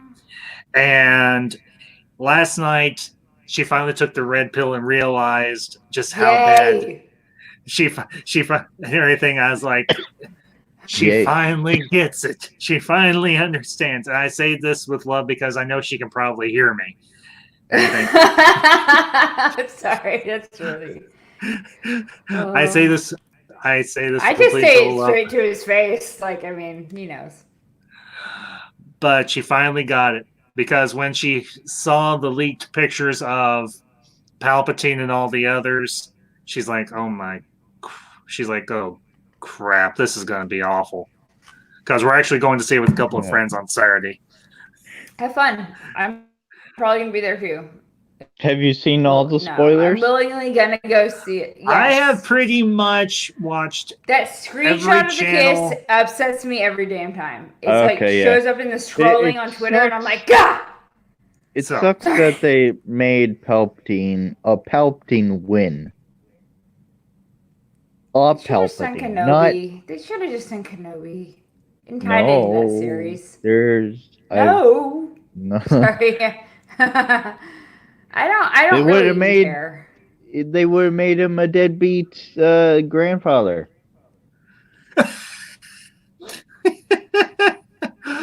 He died. Yeah, yeah, Grandfather, but he it's not his would've- problem when it's his grandchild. What It's if his he- kid's problem. He would have abandoned his kid. a day Like ahead Han? the perfect one. He's like, I Like want Han? to escape. Yeah, he would have been a deadbeat dad. Oh, good grief. Okay, let's I would get. have liked let's her get. to be Kenobi. Yeah, that would have actually been really cool if they'd done that. But let's get back on Everyone something. wanted that. Let's be He's honest. the Jedi Council. It would have been cool to have like he's a Kylo be by like the that book- Skywalker side and that dark side, and then have the Kenobi He's side. a It would have by been the cool. books. He's a by the books Jedi, is what he is. Yes, Yeah. they fucked Well, it up. except for He even went after Qui-Gon for trying to train Anakin. It was like, yeah. if the council Who? said no. Who? Oh, when Obi-Wan is talking to Qui-Gon there on the balcony at the Jedi Temple, and Obi-Wan is like, the council will not allow you to take another apprentice master. Yes, Please don't but go let's against-" take into account, please. Honestly, the emotional toll. You see that he's a little kid when Anakin's a little kid, and you've got to yeah, I'm gonna be super drunk when I see that movie. I honestly okay, so with the Anakin thing, he walks away. That is heartbreaking. That's not just like a whatever. That's not like a stormtrooper death. It's that's going to impact you. That's going to do something to you.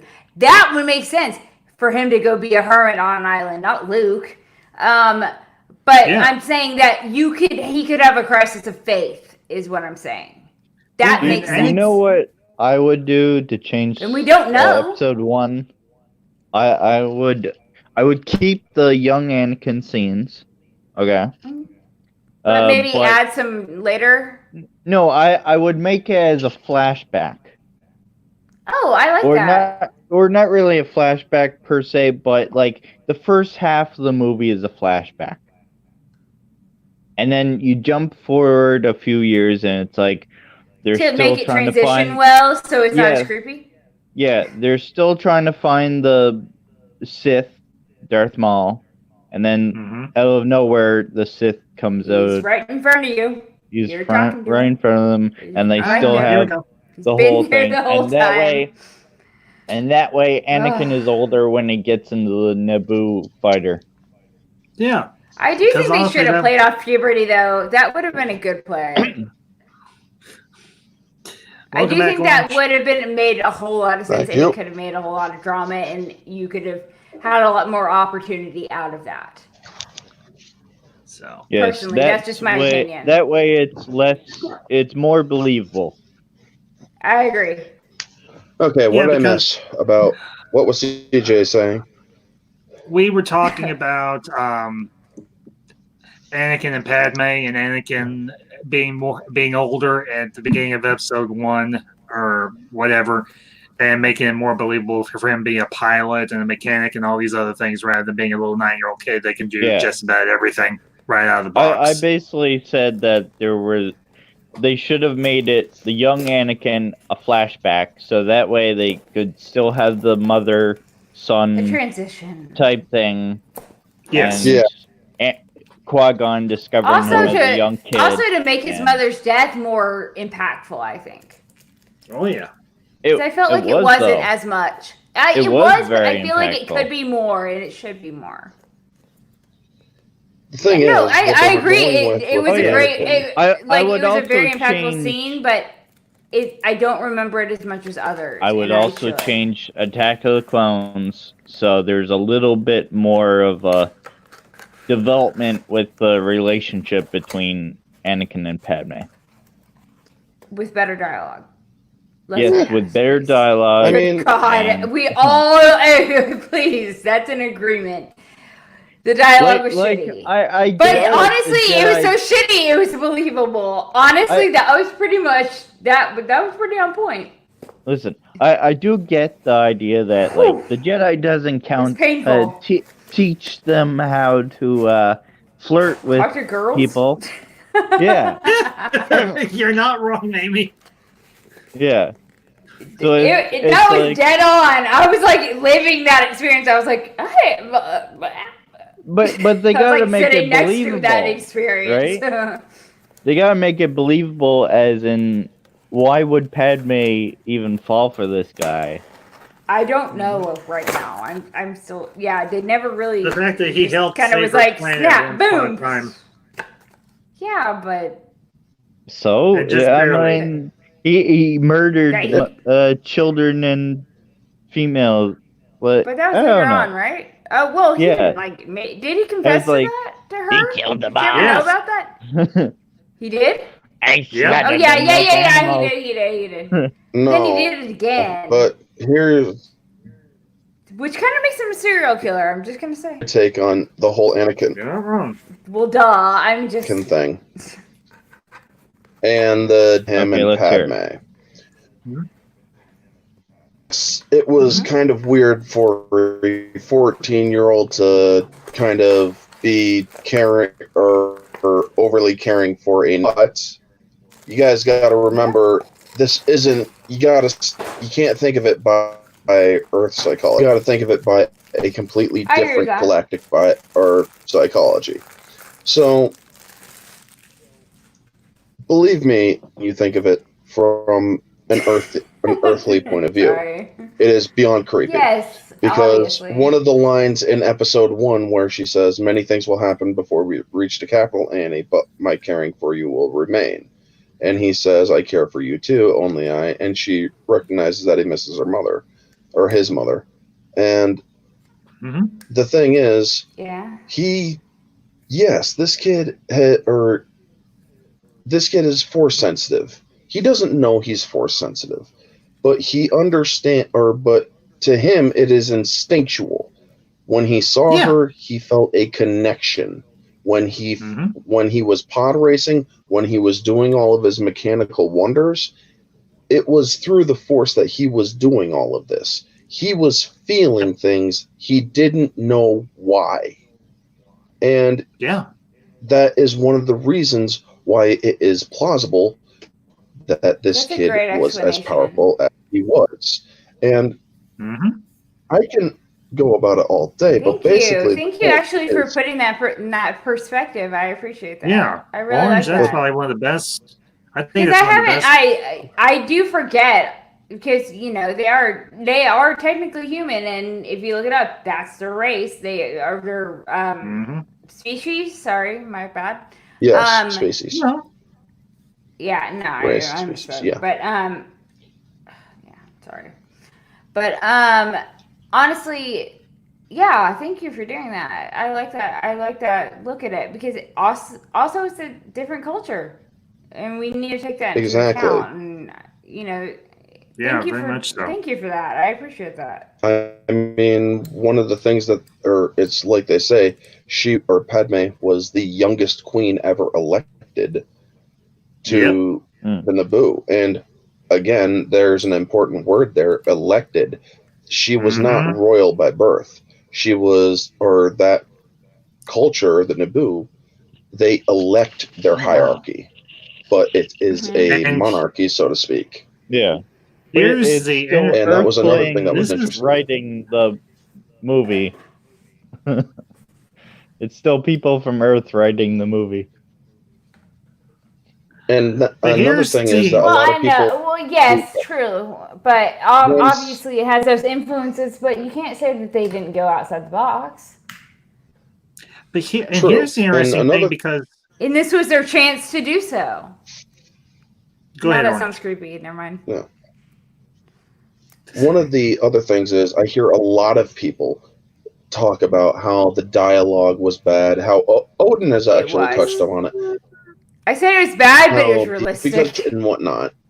Mhm. Well, here's the thing: you got to think of it from this point of view. But at Episode, that age, or that's look at- correct. Look at the difference between the period prequels and the sequels. You are looking at the golden Mhm. age, the renaissance of the Jedi Order, the Republic, and all of that. Mhm. Then And their decline in too. But and the decline. But it is And a honestly, different first time. love should People be spoke awkward. different ways. Yes, there are but awkward people should moments. also be awkward every. Yes, I think that was the point. And boy, was it Yeah, awkward. I mean, there are. A little- I mean, if you actually look at episode 1, he does have awkward moments. Anakin does. Also, remember Mhm. back in That's gross. Queen Victoria. Yeah, yes, that's kids were married off. ew. As young, Ew. yes, they were. Yes, there was that whole thing too. And here's the thing: But I've heard In the arranged Golden Age marriages or actually are Renaissance- super successful. Because Yes. love, there's Compare- different types of love, and like the passionate love turns into like the romantic love. I'm sorry, turns into like that, more compassionate like friendship love, which is required to stay in a relationship over time. Mm-hmm. And actually, there is I one think- thing that you touched upon where there is, between the age gap, there's 5 years. But here's the thing: how would a woman react to complete devotion, which is, in a way, it was Mhm. actually touched upon in the Twilight series when they talked about Yeah. imprinting. But here's the thing: Anakin had such devotion to Padme. How could she not really understand that she had feelings No, for him? I don't disagree with the relationship. I just Oh, it seems it seems so extreme going from one movie to the other because apparently he I'm saw being so little. invited to the fourth wave, so I might have to hop on over. Oh, there. hey, that's okay, bud. Yeah. I Thanks understand. for stopping by. Yeah. Yeah, thank you for stopping by, If CJ. they're Yeah. if they're finished by the time you guys are still streaming, I'll hop back on here. So That's fine, Cool. bud. Alright. Well, thanks Happy for streams. coming by. Happy streams, Happy bud. Happy Thanks stream to you thanks for too. coming on. Hope to see you later. Yeah. All right, Yeah. bye. But yeah, and one of the things that I enjoyed thinking about when watching these movies, and I even read the novels to episodes 1, 2, and 3. Mhm. One of the things that they touch upon in episode 2's novel is there is quite a bit of years difference between the 10 years that has passed. She's 24, he's 19, he's a horny teenager, she's already gone through all that shit. So Mhm. basically, she's more of the responsible adult. She's trying Yep. to rein in a hormonal teenager, basically. Pretty And much. That's She also, literally every relationship in middle school. I'm just gonna tell you right now. yes. And one of the things is she was paying, or in the book, she's actually listening to Anakin's moaning in his sleep when he's having the nightmares about his mother, and she realizes she actually wants to go in and comfort him, but she also it's also alluded in the book, she's not exactly wearing very Much. appropriate clothing. She's very revealing in her clothing at the moment, and so she's like, I can't really do this. This is not proper. Go grab and a damn whatnot. robe. What the fuck? She was Sorry. wearing a robe, but she had very sheer clothing. Yeah, Well, then I tie mean- the robe tight. That's what they're for. Yes, but it Well, was and- still inappropriate. I get garb, it. I know. you know? I'm just saying from a practical standpoint. Yes, Then go put on some pajama pants and a t-shirt and go. but Or at the whatever point, the she fuck also, works in like wherever the hell. yeah, You know what I mean. I mean, there was she could have changed awkward clothes. moments. Yeah, true, but it was also the middle of the night. Yeah. Yes, but if you care, you change clothes. And here's True, but well, she was and- actually thinking I'm a about girl, doing it. trust but- me. I'm gonna tell you, You change clothes. Yes, but also she notices Then that put he on a finally freaking overcoat, damn it! Like, go. he drifts back off to sleep and he's calmer, so she doesn't find any more need to go in. Still, I think it would be important for him to see that she was there for him. Think of the difference that might have made ultimately over time. Yeah, At that point, she was fighting her feelings. Well, duh. Well, here's Sorry. Orange, here's something that you hit upon there, I think, just a few minutes ago. The fact that Padme had been elected as Queen of Naboo. Mm-hmm. And you might know where I'm going to go with this. And if you do, that's fine. What if Palpatine actually manipulated the government in such a way as to where she was the queen that was elected? I like it. He did. I like what you're doing. Yeah, that makes total sense. It's in Because Plagueis. That's perfect. Is it in Plagueis? Yep, he actually supports her to have her, but there was no... he's a strategist. He's 4D chessing this crap. Well, exactly. He's 10D chessing this crap. Sidious. Or 12D. Sidious was an extremely intelligent person. 16. I mean, he was extremely manipulative. He was always plotting. Yeah. I mean, ever since... See, I thought he was a super nice guy. I'm kidding. There was one moment in the Plagueis novel which actually explains why Palpatine never sleeps. And that was when Plagueis actually caught him off guard and force-choked him just to teach him a small lesson. And it was Vader at that ends point up doing the same thing right away.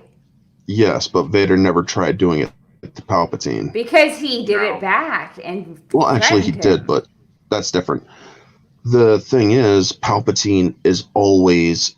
He actually uses the Force to reinvigorate himself to sustain himself, yes. And that is why he had aged between 10 years. He looked like he had aged at least 30 years. He looked older. Because from episode 1 everybody to says, well, episode it was 2, the stress of politics. Because... And it's like, no, that wasn't the stress of politics. That was the stress of the dark side. I think if you have some tap into life force, you'd have some tap into some Fountain of Youth stuff. Well, that is why. Well, I do think by the way, I do think it's cool that he was actually younger, and then by the time they got to the prequels, he still got to play the same guy, and even now, I think that's cool. They get to use less makeup now for the Emperor part. Yeah. Well, here's the Sidious part. And I think the incredible thing about the Sidious character is, while he is based partially on a real life figure in Adolf Hitler. Yes. What Lucas did, and the guy that wrote the Sidious or the Plagueis novel did, is very much fleshed out who this mastermind and who the mastermind behind the mastermind was. Yeah. Because as I have said in a couple of my videos, every great hero needs an equally great villain. And I could not agree more. That is the most important thing to me. What we have in Palpatine is not just I am going to destroy Gotham with my Destructo Ray villain.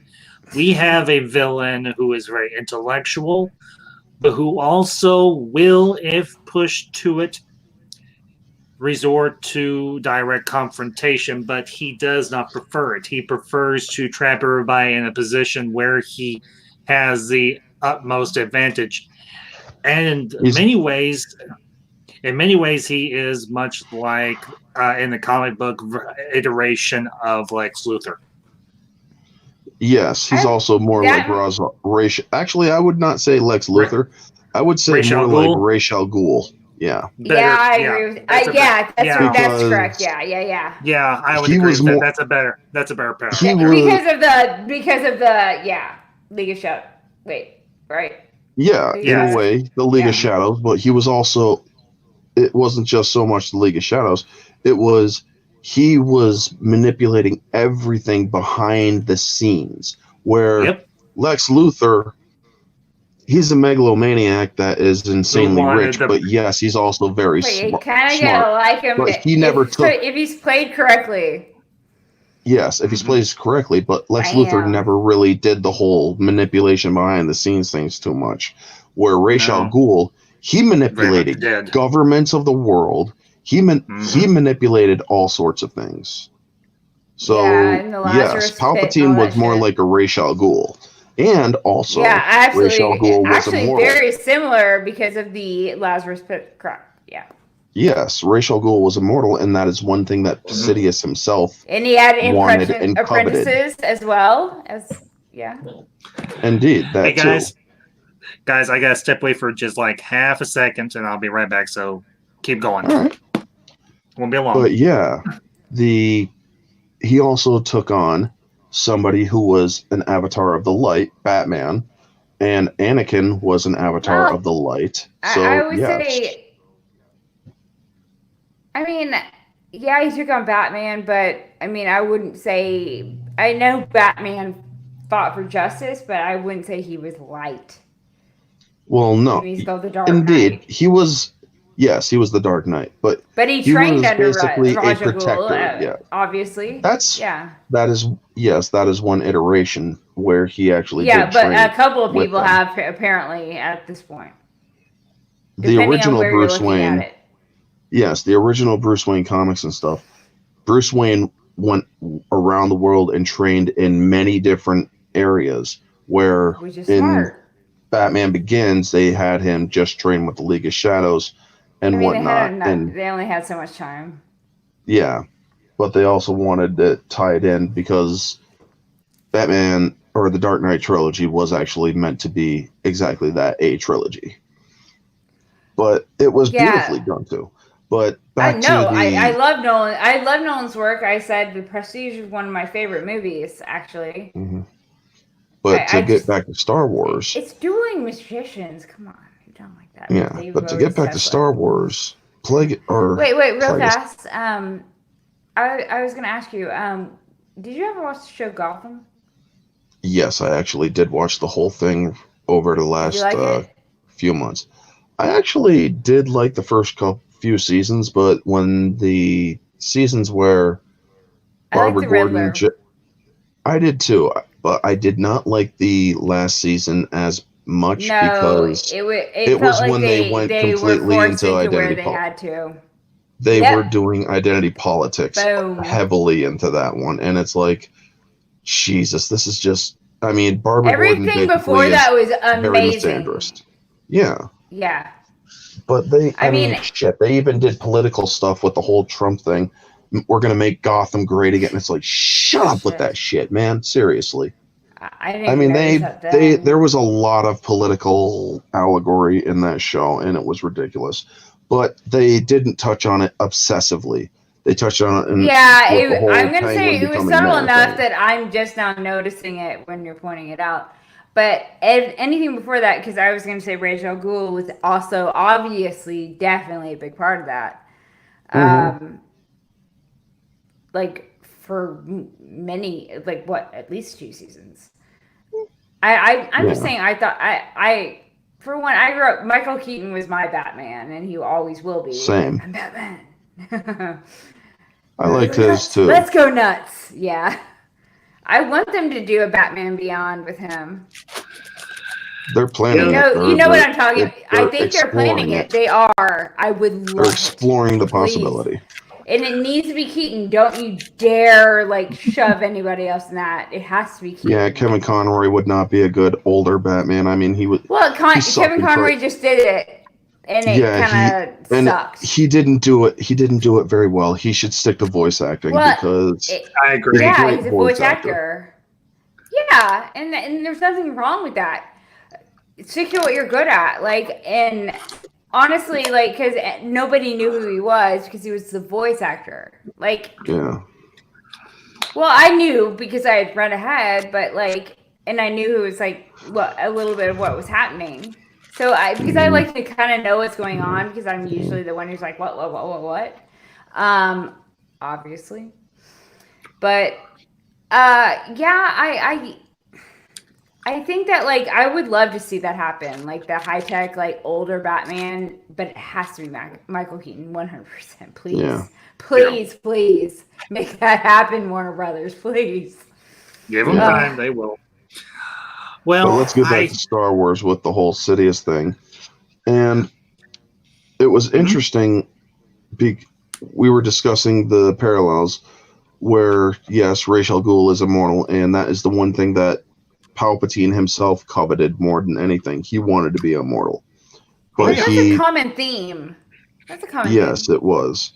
And that is why he also wanted to change the rule of two dynamic. It's because he realized if I'm immortal, I really don't need an apprentice. So I mean, Darth yes. Maul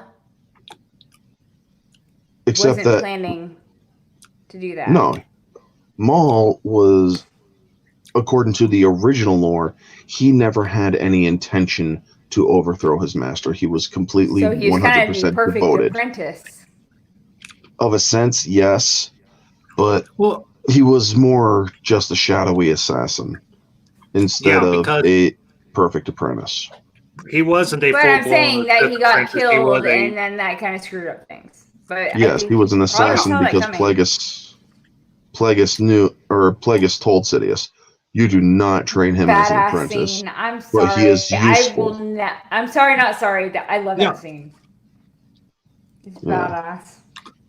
But Which scene? The final scene with him Oh, yeah. and Kenobi. Yeah. she's talking about the end of Phantom Menace. Oh, yeah, the fight. Is it the Phantom Menace? I'm pretty sure it's the next one. If you're Maul talking was about not Darth in the Maul, second one. if you're talking about Darth Maul, it's in the end of episode 1. Yeah. Really? Okay. Yeah, Darth Maul wasn't in episode 2. No, he wasn't. Obviously not. No. Shit, Darth Sidious was barely even in episode 2. Yeah. I mean, you only see him in his Sith robes at the direct end of the movie. His big debut is going to be in 3. And that, like I've said, out of all 6, 3 is my favorite because I have a thing for villains. I like to, because I think the antagonist is weirdly the most important. No, that's Indeed, not a weird. villain or a hero is only as good as the villain. Only as good as villain, yes. Yeah, Yes. and That's why I thought in Avengers, like Helmut Zemo, like I thought like he was great. He was human. He tore them apart from inside, and he was successful. Indeed, like, but in the comics, he's actually. I like how they did him in the I liked the it too. But in the comics, he was much more of a smaller time villain, but he was also a bigger name in the comics. But in this one, he had one goal, which was to tear apart the Avengers and to make sure that they could never come back together. But I also like the human element of his motivation. Like, I don't agree with it. Vengeance. I don't agree with why, but he was to that point. Like, he had suffered this emotional loss, and you could feel it. And, you know, in a movie with a, like, you know, robots and crap, like Ultron. Yeah. Though I will say that one of my favorite quotes is by Vision when he says, you know, like something about the most beautiful. They're beautiful because they don't last. Like, you know, there's grace in. Oh yeah. Or it's not beautiful because it lasts. Yes. Or it's like it's not beautiful because it's forever. It's because it's fleeting or something like that. I can't remember. But it's beautiful. The line is a thing is not beautiful because it lasts, or a thing is beautiful because it doesn't. Yeah, somewhere around there. Yeah, I think and I love that because I was like it romanticizes it in a way that I think we need to hear. Yeah, it's a very philosophical. Well, and here's the thing. It made me love that character. You know, it's like, oh, cool, you picked up Thor's hammer, but that really made the character for me. Well, and here's the thing, kind of transitioning back to Star Wars. Sorry, yeah, I was about to say, and back to a different freaking fandom. I'm sorry. The interesting thing that you have in the prequels is you have this understanding that this is the swan song of both the Jedi and the Republic, because this is the lead up to the creation of the Empire. But And it's the way cool. it is done, yeah, exactly, it is done so masterfully and so elegantly. It Both actually by, was done well in retrospect. I think. That's what I was saying, Amy. Is the fact Sorry. that Plagueis and Sidious, or Palpatine, whichever name you want to call him by, these were two master manipulators and schemers. They had everything set up because all their predecessors had put the building blocks in place for them to eventually topple the Republic and destroy the Jedi. And it's Yeah. like watching a great old ship sink into the depths of the sea. It's horrific, but at the same time, it has a ghastly beauty to it. And what you have in Almost the like a prequel- tornado or a hurricane. Like you're watching like destructive chaos and beauty in a weird way. Yeah, Yes. in a manner of speaking. And you have the destruction of the Republic and the Jedi Order after 1,000 or more years of scheming by the Sith after the rule of two was established. Yeah. And the way it is done by Sidious with the enacting of the Clone Wars, with the creation of the Grand Army of the Republic that eventually gets turned into the First Galactic Empire, as he puts it, is so masterfully done that you're like, this guy is evil in a way that I did not know existed, but at the same time, Like the way he was bad way- before, but the whoa. way he carries it off makes you respect him and respect what he has done You're in like, this. damn, this is good. And honestly, I think we've kind of picked It over almost makes episode 1 with the but I feel like then it builds up that ending from like 6 even better. You know? So, yeah, but I think honestly we've kind of exhausted episode 1 at this point, so I suggest we move into episode 2. I thought we were on episode 2 at this point. I'm sorry. No, Yeah. not yet, but I kind of like to keep the audience on track or in line. I'm sorry. No, Amy, you're fine. I say sorry. I know I interrupt. It's a flaw. It's okay. I get excited. Amy, my wife does the same thing. Don't worry about it. Okay. I like to let the audience know where we're going. You want your audience to know where you're going. No, you need a moderator. It's important. Go. Hello. No, my husband tells me, or when I walked downstairs earlier, like when I walked away, I was like, I was telling him how like sometimes people refer to him as Jason Bateman because I like jokingly I had shown like a comparison or something because it's like creepy, and funny, and they're like, oh, but you're married to Jason. Said it yesterday or something like that, and I told him and he thought it was pretty funny, but and I was like, oh, I call him Peter, but you know, Okay. but. And yeah, sorry. We get it. Okay. We have significant moving along to episode 2. Sorry. Your Amy or Orange, kick us off episode 2. What's something that pops right on top of your head when you think Attack of the Clones? Well, I kind of like the start because it's like, boom. It's like you see that this bond is already between Kenobi and like Anakin. It's been going. They've spent a ton of time together.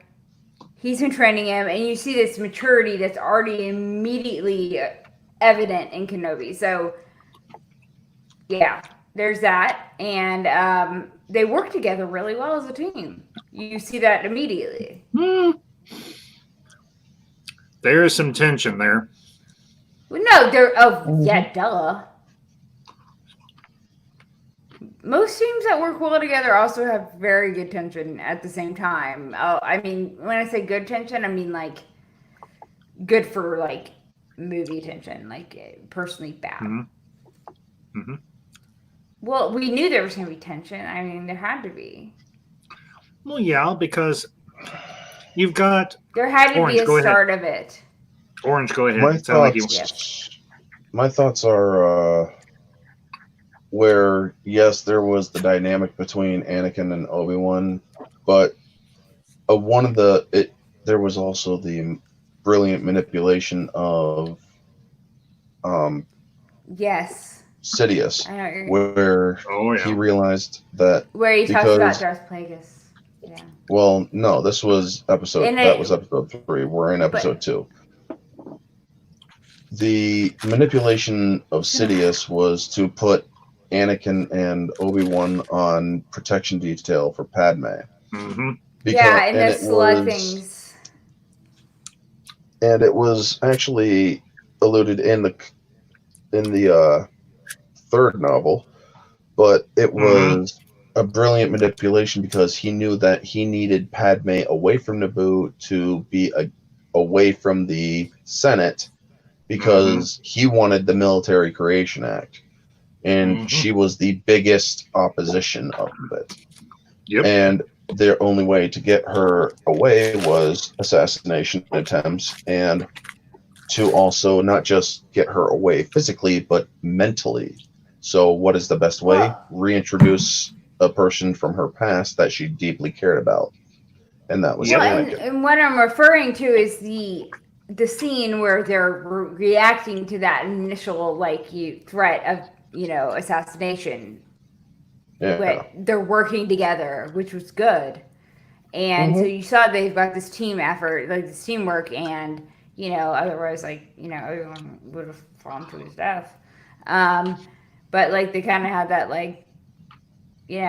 teamwork going on, and so you saw they've bonded. They've been training obviously for a while. That's picked up very quickly, and that obviously Padme is still in his mind. He that was not just like a fleeting thing. She's in there. No, she left an impression. Yeah. Oh, she did. She imprinted Twilight style. Ew, gross. I'm sorry. But yeah, if I had a better example, soulmate, yeah, let's go with that. Yeah, that sounds sorry. better. Yeah, I want to throw up because I just said that. Forgive me. Can we just erase that from record? Off the record. Sure, it's off the record. It never happened. You never had one. Okay, moving on. Yes, I'm sorry. But I honestly think the opening shot of the movie and everything is a very intriguing one because I forget what was it? Well, it's actually it's the in-atmosphere approach. Well, you see it a little bit in space, but this is the first time you have an in-atmosphere approach of a ship and everything in any of the Star Wars movies. Mm-hmm. Because it's where they flip the ship. Yep, they flip the ship. Yeah, the ambassadorial ship. But it goes pretty quickly into that next scene. The action ramps up very quickly. You have your opening action scene and everything where you have the bombing of Padme's ship. You have one of her handmaids and some other people in her entourage now that she's Senator Amidala, not Queen Amidala. Which you would think would be kind of a demotion, but in this case it isn't. Thanks. Sorry. I mean, not sorry. I'm going to say hi. Hey, writing comics. Good to see you. Thanks for coming. How are you? Here. Thank you for showing up. How you doing? But sorry.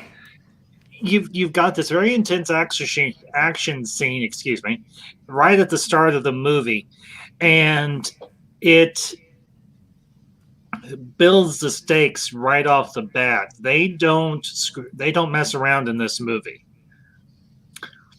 So yeah, definitely. They use every bit of that movie very well, I think. Well, and this is obviously, I mean, the first movie was very much a political intrigue story, but this is more so, and it actually is a better They're political. strong.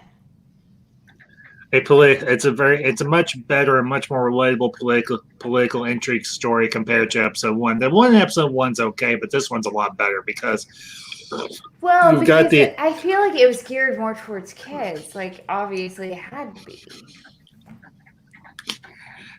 There's In a way. The first one was more geared towards kids. The second one was more. But I geared think, towards and I think that was a teenagers. smart play because, you know, you got this generation that now has kids, wants to take their kids to it and get them to enjoy it. That makes sense, and I think that was an incredibly smart strategy. In my opinion. Amy, just real quick, writing comics. We're on episode 2, Attack of the Clones. Yeah. Okay. Now we're. Go ahead, Amy. Or Orange. I was saying that I think it was a smart strategy to use a younger. I understand why they use a little kid, because you've got this generation from like the 70s. They got those kids. They're excited to take them, and now they can, and they can introduce them to a whole different, you know, like part of the universe. Trilogy. Exactly. And they just re-released the first ones. It's exciting, and that's exactly what happened with me. You know, with my family. Like, you know, it hit my age exactly, perfectly. And I'm glad. Obviously, I'm here talking about it. Duh. So, Obviously, I'm from 1985 because I said duh. But I am proud of that. Anyway, I'm what I'm saying is that I think that was strategically and marketing wise, and like I think like from a consumer or from a business standpoint towards consumers, I think that was very smart. So, Orange. And they still played it off well. I think they still played it well. But I think Attack of the Clones is stronger because they weren't using that strategy.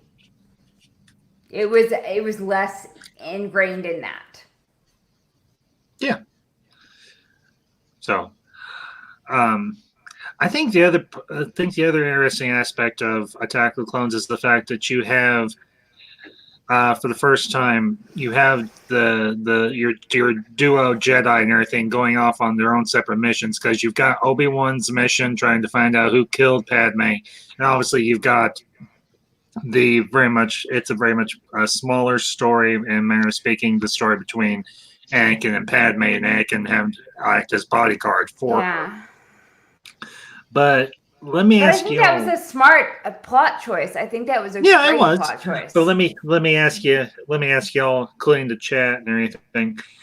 Of the two stories, which do you think was much more interesting? Do you think it was Obi-Wan's mission, or do you think it was Anakin and Padme? Obi-Wan. Obi-Wan.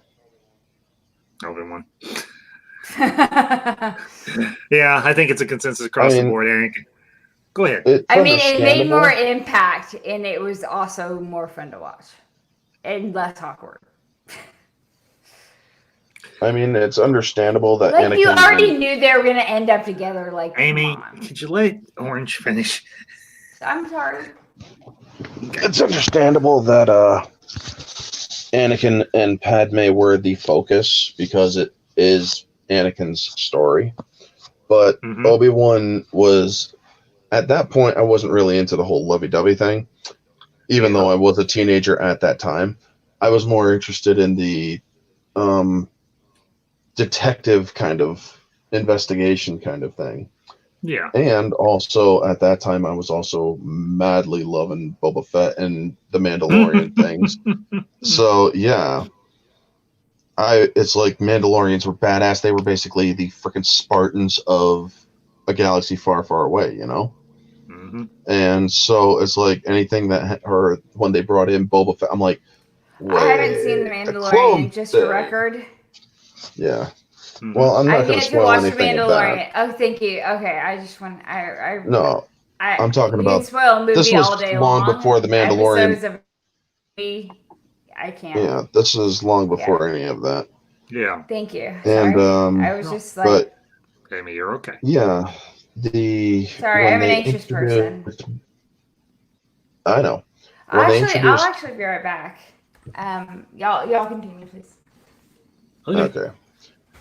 When they introduced Boba as a clone, and I'm like, not sure if I really buy this, but it's George Lucas, so yeah. The thing is, I like the dynamic between Daniel Logan and Tamara Morrison when they came in, and even Tamara Morrison talked about it in the special features. I had him calling me dad, and I would call him my kid and whatnot, and this and that. Mm-hmm. So it created a great dynamic. And one of the things I absolutely loved was the gag reel where it shows Tamara Morrison in the, oh my god, with the freaking umbrella, and he actually falls off the damn stage. And it's like, oh shit. But it was just so funny. But one of the things that I did like was, back then, Jango Fett was a Mandalorian. Oh yeah. And that is the one thing I totally disagree with George Lucas on, because George Lucas said he's not a Mandalorian, and I'm like, I'm sorry, in this case, okay, then what is he? I defy God's word in this instance. Yeah. Because in this case, it's like, I'm sorry, if he had that arm, you're saying that a bounty hunter, or that some ragtag bounty hunter would be able to kill a freaking Mandalorian? Get bullshit. I'm sorry, Mandalorians. I mean, unless it was a young Mandalorian who happened to have the same freaking body measurements. I mean, that armor was made to their fitting, to their body. It was shaped, and it's So yeah, but back to Obi-Wan's investigation. I love how one of the things that I never understood, because one of the things they always delved in was you could feel another Force sensitive's presence. You could feel intent. You could feel emotion. You could feel all of that. How the hell did Dooku not notice Obi-Wan? How the hell did he not? Why the hell did he not raise the freaking alarm when he sensed another person strong in the Force? Because it was only in the books, in the later books, that you learn that there is a technique to hide yourself in the Force, but that was long after the movies. And I'm like, so do the Jedi know how to do it? But then again, Vergeer knew how to do it, so I'm guessing that other Jedi knew how to do it.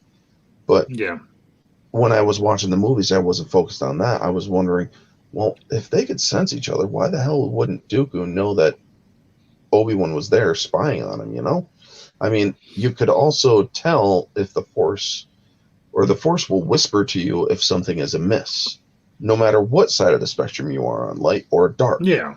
So it's like, how the hell could, why the heck isn't Dooku picking up on something being amiss where he is? Yeah.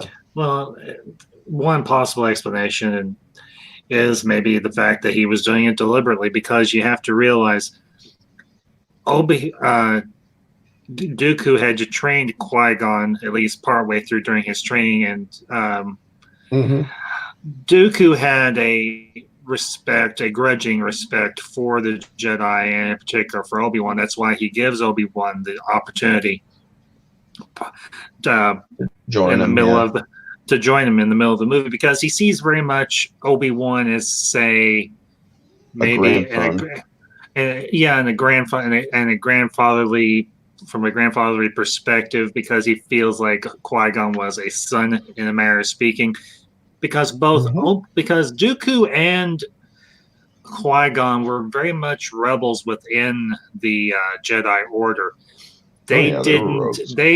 Because you have to realize Dooku came from a very affluent, rich family and everything.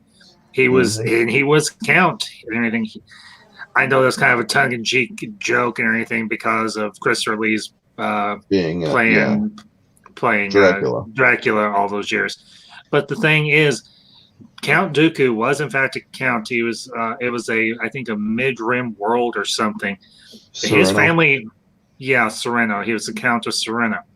And his family commanded a lot of respect, had a lot of authority, had a lot of influence. So it could be very likely that Dooku and everything was giving Obi-Wan a chance by not raising an alarm because he didn't want to see this grandson-like figure Immediately or killed, person yeah. in his life get killed and everything. And it could Well, even thinking be, about it like that, yeah.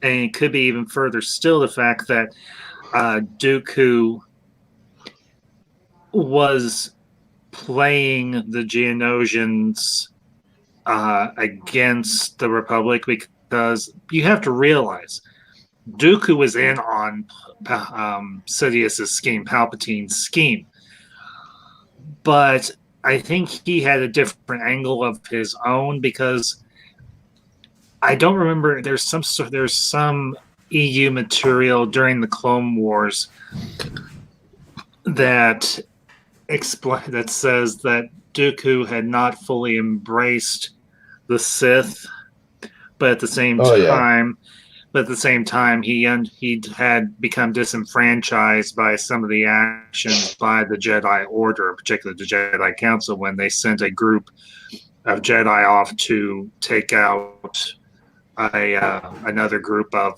Mandalorians. And it ended up in a bloodbath on both sides. A lot of Jedi died and a lot of Mandalorian died, and pretty much Dooku was like, I'm done. I'm out. Bye. And then It was originally where he met Jango Fett. Yeah, precisely. It was actually in a comic book. I remember that much. It was a comic book during the I think it was either the lead up to episode 2 or after episode 2, one or the other. But Dooku is, I think, one of the more intriguing antagonists in the prequel trilogy because he's not like Maul and he's not exactly like Sidious either. So Indeed, he is actually a kind of a mixture of the two. He's a very cunning warrior, but he's also he's also a very manipulative. Yes. Yeah, we can hear you, Amy. Yeah, we can hear you.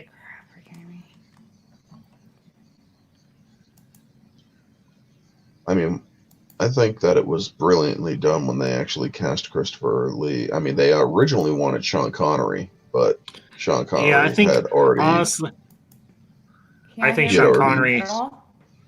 He'd retired. We can hear you. Yeah, yeah, we can hear you, Amy.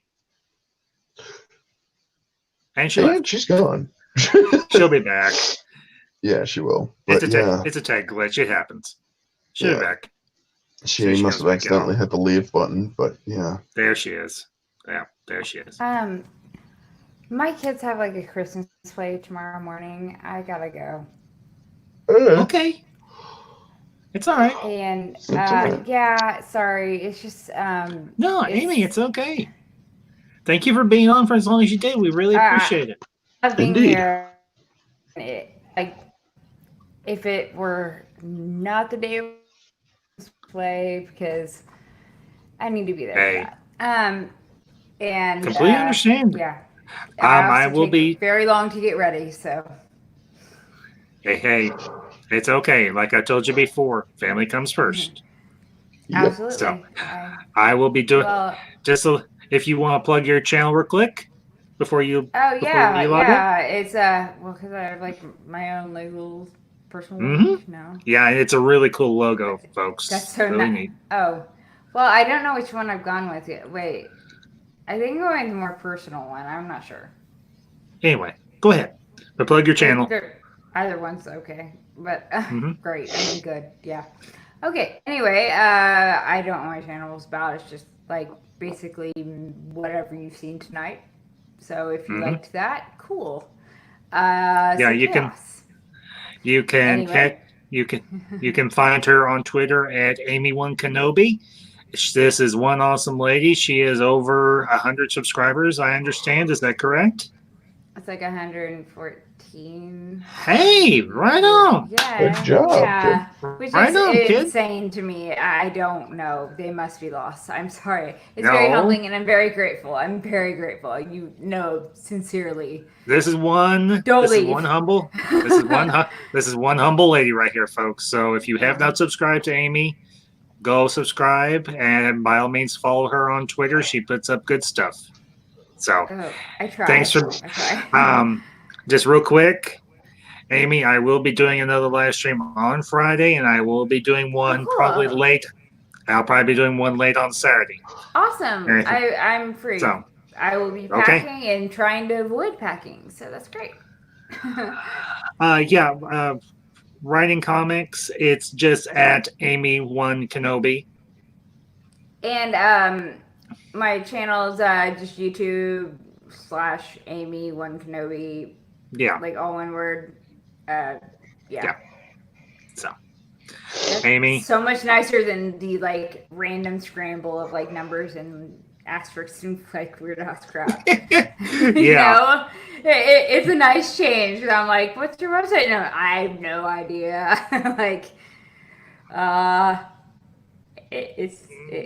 it's long. It's like pie. It's like pie. It's number pie. That's what it feels like to me. All right. But I really appreciate y'all watching, and y'all are doing awesome, and thank you for having me on. I really appreciate it. You're welcome, Amy. And Anytime. Merry holiday, happy pleasure. holiday, whatever. Where I come from, we say Merry Christmas. So Merry Christmas, Amy. Merry Christmas Merry from Christmas. me. Happy holidays to all. So Okay. Yep. Talk to you later. All right. Peace. Bye. Bye-bye. Yeah, writing comics. No, just here. Hold on. Orange, 1 second. Mm-hmm. At Amy1Kenobi.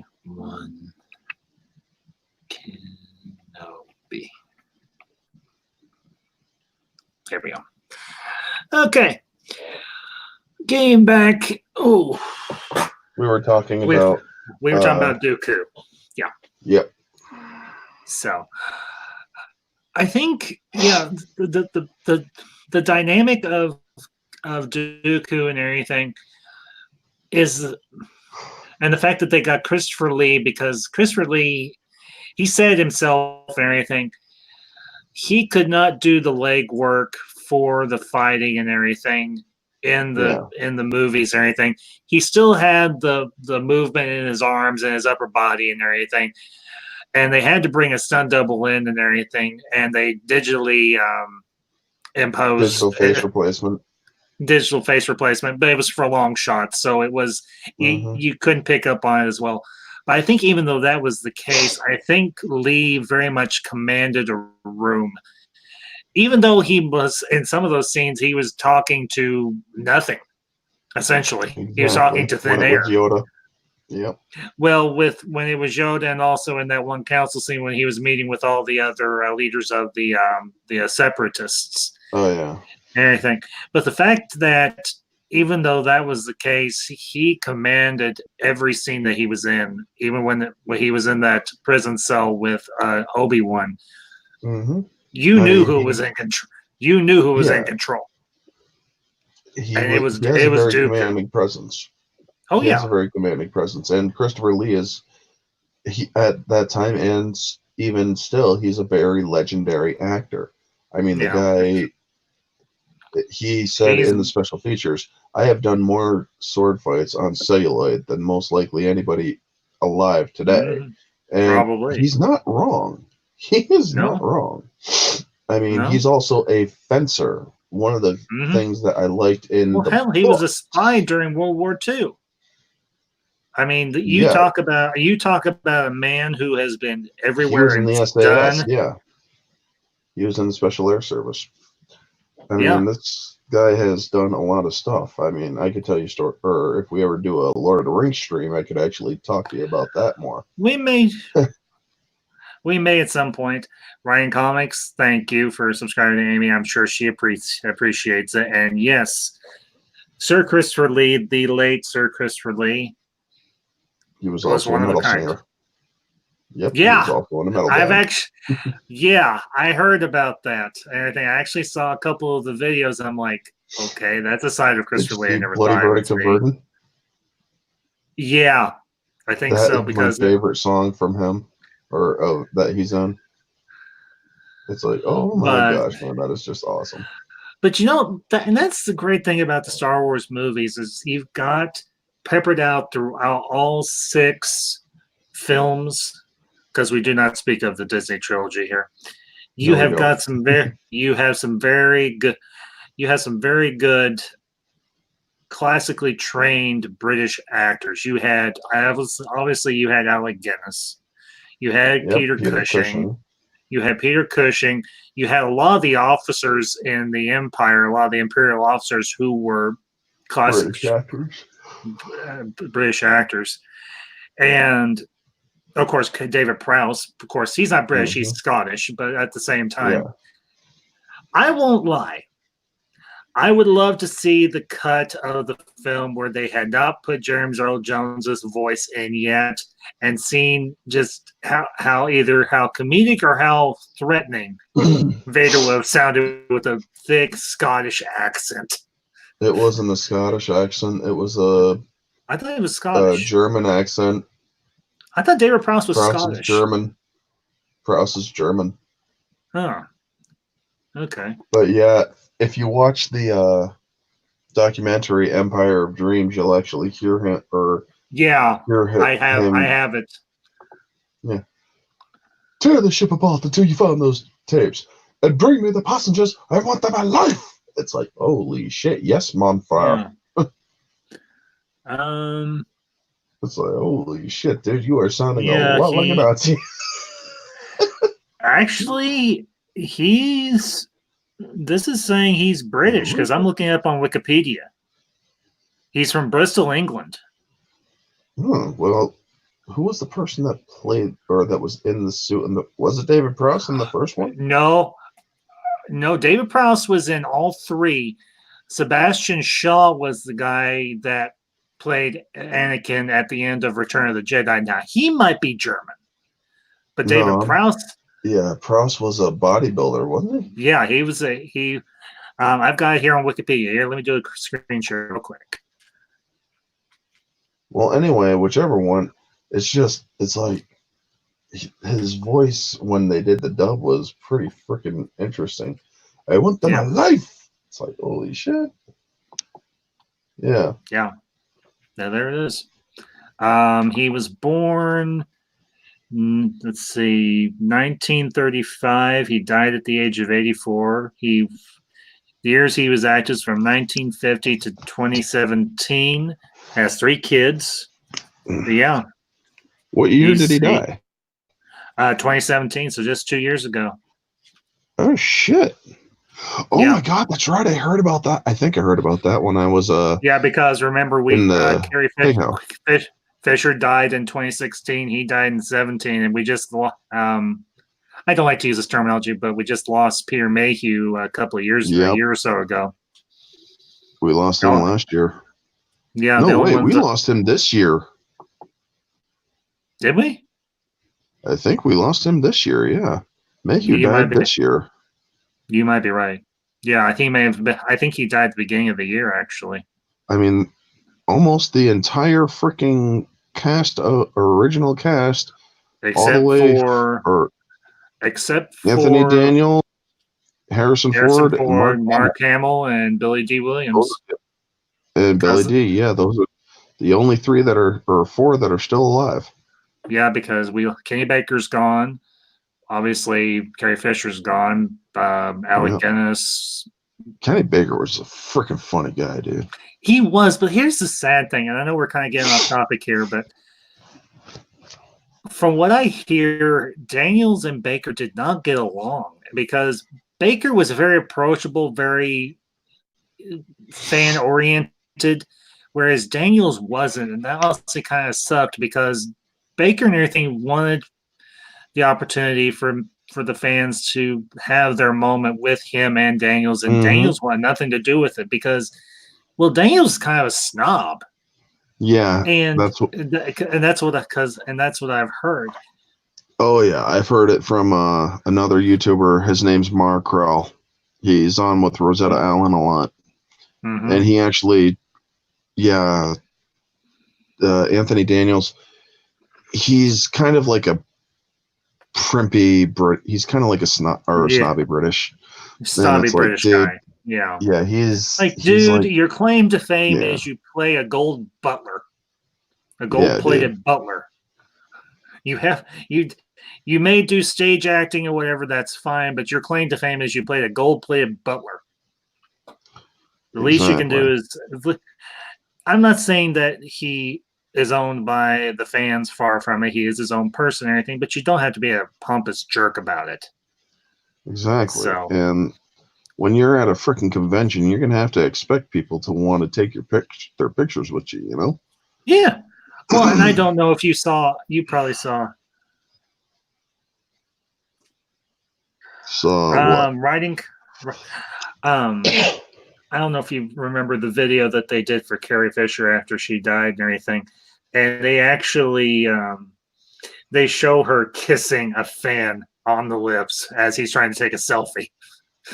Holy shit! Yeah, that's good old Carrie. God damn. I remember she was at a con where in Indiana and everything. That's where I live and everything. I think it was like a year or so before she died, and I'm like, damn, I could have met Carrie Fisher. I may have had to pay through the nose to do it, but it would have been worth it. Mm-hmm. I mean, I would love to meet one of the Star Wars actors or actresses and whatnot, but except for these new things, these people are just not. But yeah. Honestly, I don't see these new actors, and I'm not throwing shade at any of them. Do not misunderstand me. And we'll get back just not directed right. They were directed poorly. I am not saying they're bad people. I'm not saying Kelly Marie Tran is. I'm not saying Daisy Ridley is. John Boyega, Oscar Isaacs. I'm not saying any of them are necessarily bad people. I don't know them personally or anything along those lines. But I think, honestly, they were misdirected and they were given crappy material to work with, and they're coming out and speaking about it now, and I applaud them for it. I mean, they obviously had to keep their mouths shut and everything because they were under some sort of NDA or whatever. Mm-hmm. But the thing that sucks is their claim to fame is they were in 3 of the worst received Star Wars movies ever made. Not to mention 3 of the worst. But trying to get back on track. Yeah, back to episode 2. Yeah, I don't know if we're gonna make it. I don't know if we're gonna make it to episode 3 tonight because it's almost 11:30 my time. Unless we want to try and do a speed run, and I don't know if that would be worthy of episode 3 as good as it is. Yeah, one of the cool things about episode 2, though. Mm-hmm. Did you know, if you really are an Eagle-eyed fan, or if you watched it with audio commentary, you'll notice that there are 3 TIE fighters chasing an X-Wing in the chase sequence where Anakin and Obi-Wan are going after Zam Wesell. Yes. Did you notice that? Yeah. Oh, yeah. Mm-hmm. I mean, it's like, holy shit. I mean, John Knoll points it out in the audio commentary. He's like, right there. It's like, oh, shit. Well, hell's bells, they had a YT-1300 model. And the 1300 and I think it was in episode 3. And they might have added in episode 2 as well there at the Senate building. That was where it was in episode 3 as well. Mm-hmm. It was at the Senate building. Yep. It's a convoluted mess. Writing comics, what's a convoluted mess? Or are you talking? They might be talking about the Disney trilogy. Yeah, he's talking about DT. Yeah, but another cool thing that I liked about episode 2 was the fight in the arena, where it's just the way that they did that was so good, because they were doing they were showing everybody, they were filming people in the backgrounds, all singularly and otherwise, and it's like, holy crap, there's people with 2 lightsabers doing rapid twirls and whatnot, and it's like, holy shit. It was just really well done. Well, and I remember from the audio commentary, one of the other things that they mentioned was that the opening part of the arena scene where Anakin, Obi-Wan, and Padme are chained to those pedestals, or whatever you want to call them. Pillars, yeah, pillars.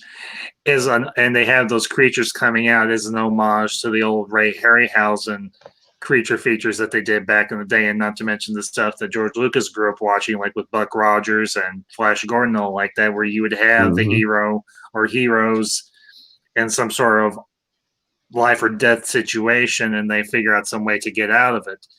And I honestly thought that was just a kind of nice little wink and nod and everything. It brings something old in to the new, Yeah. but pays homage to what had been done previously. Because if you look at the design, of those characters, the Reek, the Acolyte, and the Nexu, I think is The Reek Acolyte those next things, to, yep. those things look like something that would have been in a Ray Harryhausen film. Not to mention the way they moved, because obviously they were CGI, but at the same time, it almost looked like something that could have been stop motion, because that's what Harryhausen traded in and everything. That's how he did his work and everything, with stop motion puppetry, and it looked good. It may look cheesy now, but you can still see the love and time and attention that Harryhausen took to do those shots and do those effects. Mm-hmm. So out of those three monsters, which one was your favorite? The Acolyte. Mine was the Nexu. Honestly. Because I like cats, sort of. Yeah. That was like a rabid, oversized, mutated cat on steroids. I know. It just comes out, and then they shock it, and it's like, fuck you, you little bastard. Just snatches the Geonosian up. And then when it goes after Padme, it scratches her in the back, and then it jumps back down and shows a really excited expression. It's like, hey, cool, I got you, ha ha. I'm going to eat your face. Like, wow. Yeah. I think the reason I like the Acolyte is I always went for the reptilian kind of insectoid type of alien creatures, and that one had a really cool design to it because it kind of harkened back to, like I said, some of the older sci-fi movies from like the 50s and 60s and everything. And I also liked the roar that it had. Oh yeah, honestly, that's kind of screeching. Yeah, roar. That loud, almost like a banshee screeching just before you die. Yep. Not to mention, they actually used the Acolyte in one of the missions for Battlefield 2 or Battlefront 2 and everything during the on Felucia. On Felucia, because those are actually native to Felucia, which would make sense and everything for the Geonosians to be able to get their hands on it, because they probably did trade with the Felucians or whatever. Not to mention the I don't remember the name of the of the what? The other thing I was just gonna say, I also like the design of the Geonosians. Oh yeah, because that was something different we had not seen in Star Wars before. Obviously, they wouldn't have been able to do any type of insectoid creature along those lines in the original trilogy, because it would have looked bad. I mean, it would have looked bad. There was that mantis from the original trilogy that never made it into the original trilogy. I know what it was an oversized puppet. Yeah. Yeah, it was an oversized toy mantis like kind of thing. Yeah. But the only thing that we had before then, I believe it was before episode 2, I can't remember, was the Killix. From the Darkness trilogy. Oh, I know what you're talking about. I never read the books, but I know what you're talking about. They were kind of an insectoid race. Yep, they were from Alderaan. Like I said, I've never read that, so I'm not super familiar with it. Well, have you ever played the Old Republic game? Star Wars: The Old Republic? Are you talking about the online yes. RPG? No, I haven't. Yeah, they're in that one as well. Okay, gotcha. But yeah, other than that, the Geonosians were very, very unique, and it was pretty cool. Yeah. Well, I like the fact that you have a continuation of their story all the way up into, I think it's Rebels, because you learn what the Empire did to Geonosia. They pretty much wiped out the entire race Oh yeah, because of the one thing that they knew and that they all knew of, which was the Death Star. Geonosians were the ones that designed the Death Star. Mm-hmm. And But it took human scientists to perfect the super laser. I mean, they designed the carapace, but Mm-hmm. the humans designed the super laser innards. Yeah, the laser. Mm-hmm. Yeah. But yeah, that episode of Rebels actually did kind of tug at the heartstrings. I mean, because you feel bad for them. Yeah, Click Clack Because actually they were manipulated just as much as anybody else was by Sidious and his bunch. Exactly, and one of the things he was trying to tell them was, or they kept on asking him, "What are you working on?" He would always draw the circle within a circle, and it's like everybody else knows what that is, but the rebels don't because, well, obviously they've never heard of the Death Star, you know. And it's also known, or it's also revealed that Grievous was actually in the Battle of Geonosis. He was in the catacombs. Yeah. They actually there's a mission in Republic Commando and everything where you are, I think, chasing after him, or you see him take off in his fighter. There on Geonosis. Yeah, the first Battle of Geonosis is when the Republic Commandos. You hear that there's something going on, but you don't go to that area, no. But yeah, you do. Oh my gosh, I missed that game so much. I loved it. I did too. I don't know how many. I had the cheat.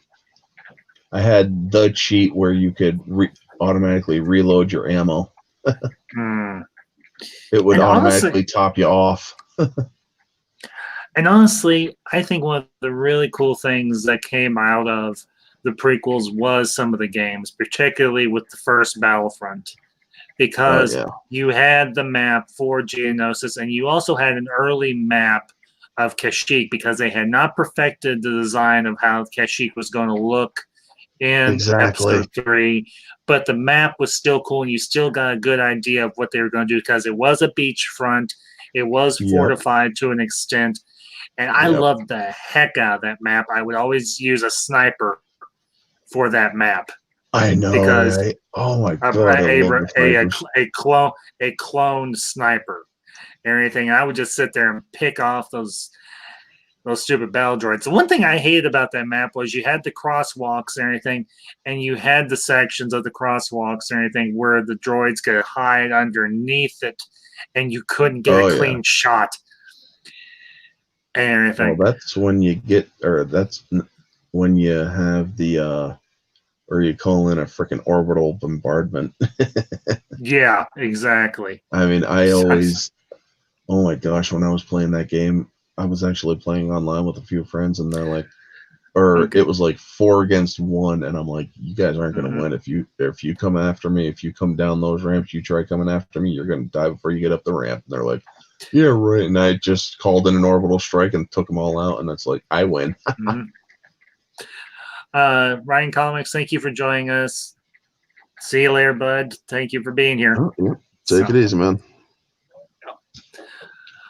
So, but yeah, the Battle of Geonosis was freaking nuts, and you actually see a marked difference between the clones in episode 3 and the clones in episode 2, because one of the things they said was the clones in episode 1 or episode 2 was just a bunch of us guys, developers, like pretending to be clones and whatnot, and it's like, yeah, you could tell that they're not as militarily trained.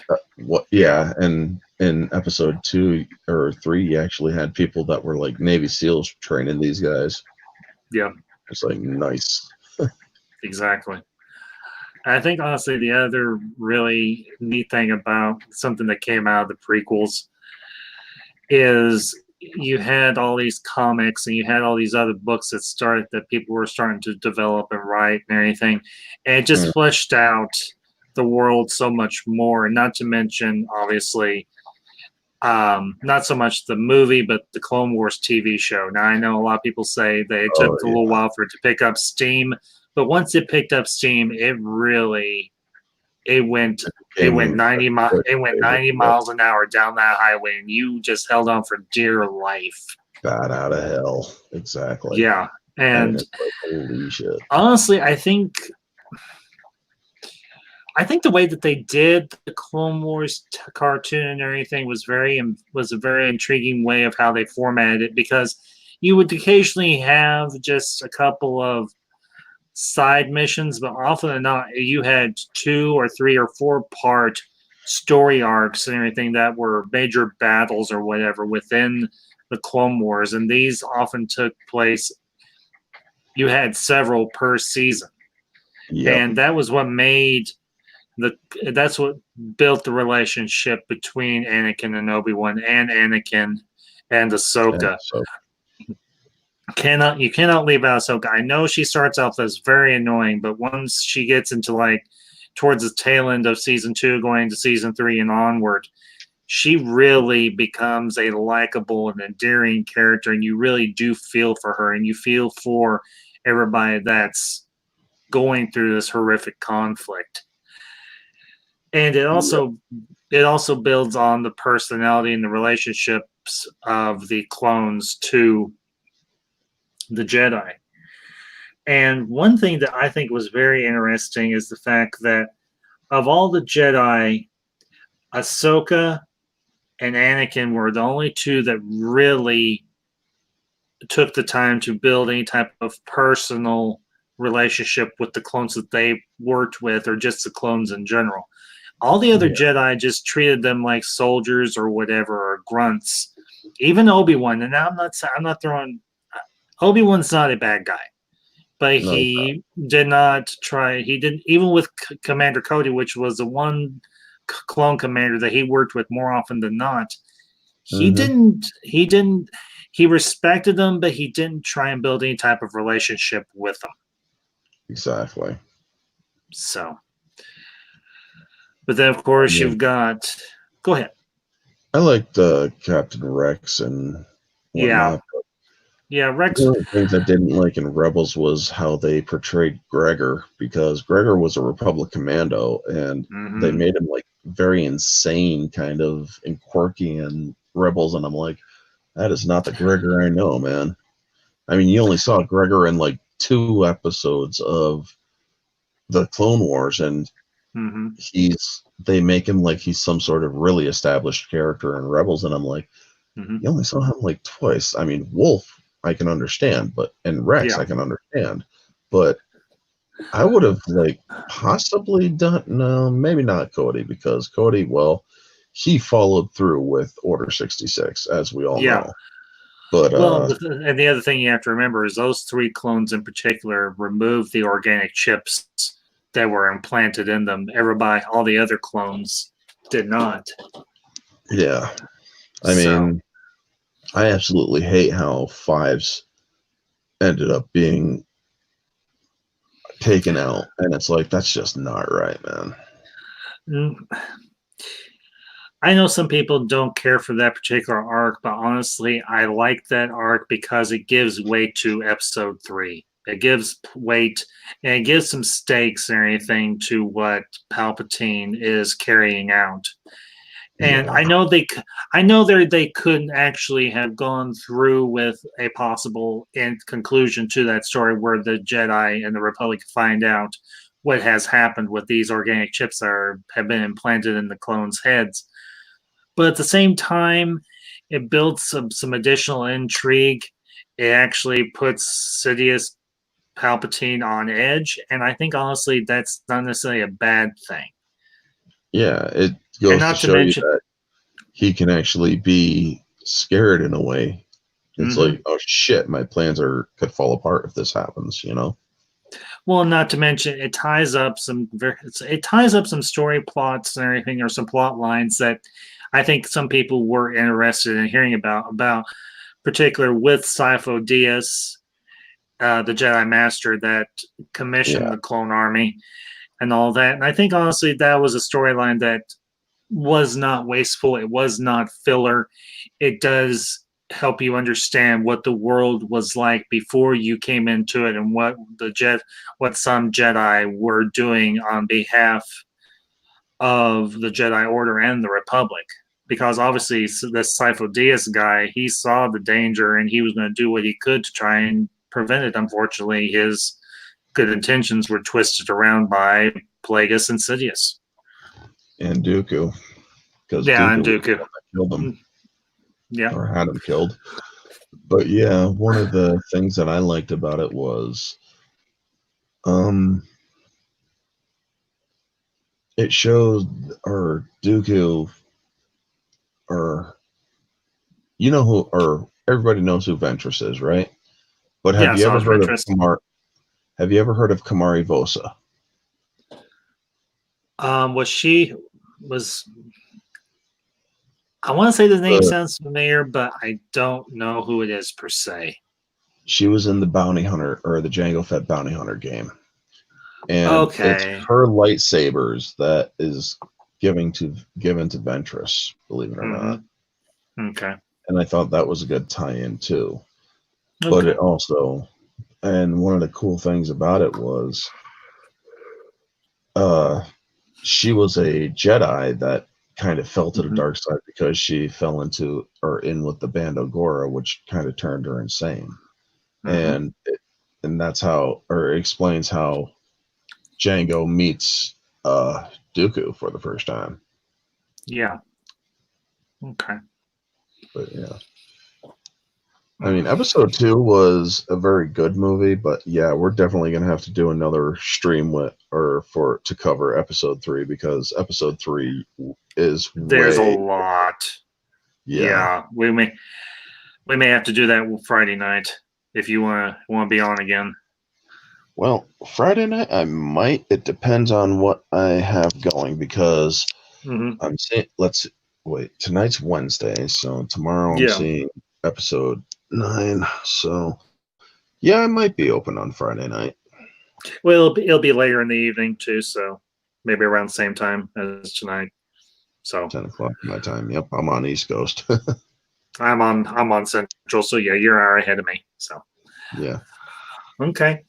Well, let's go ahead. Yeah, let's go ahead and wrap this up because honestly, it's going on midnight my time, 1 a.m. yours. So, Yep.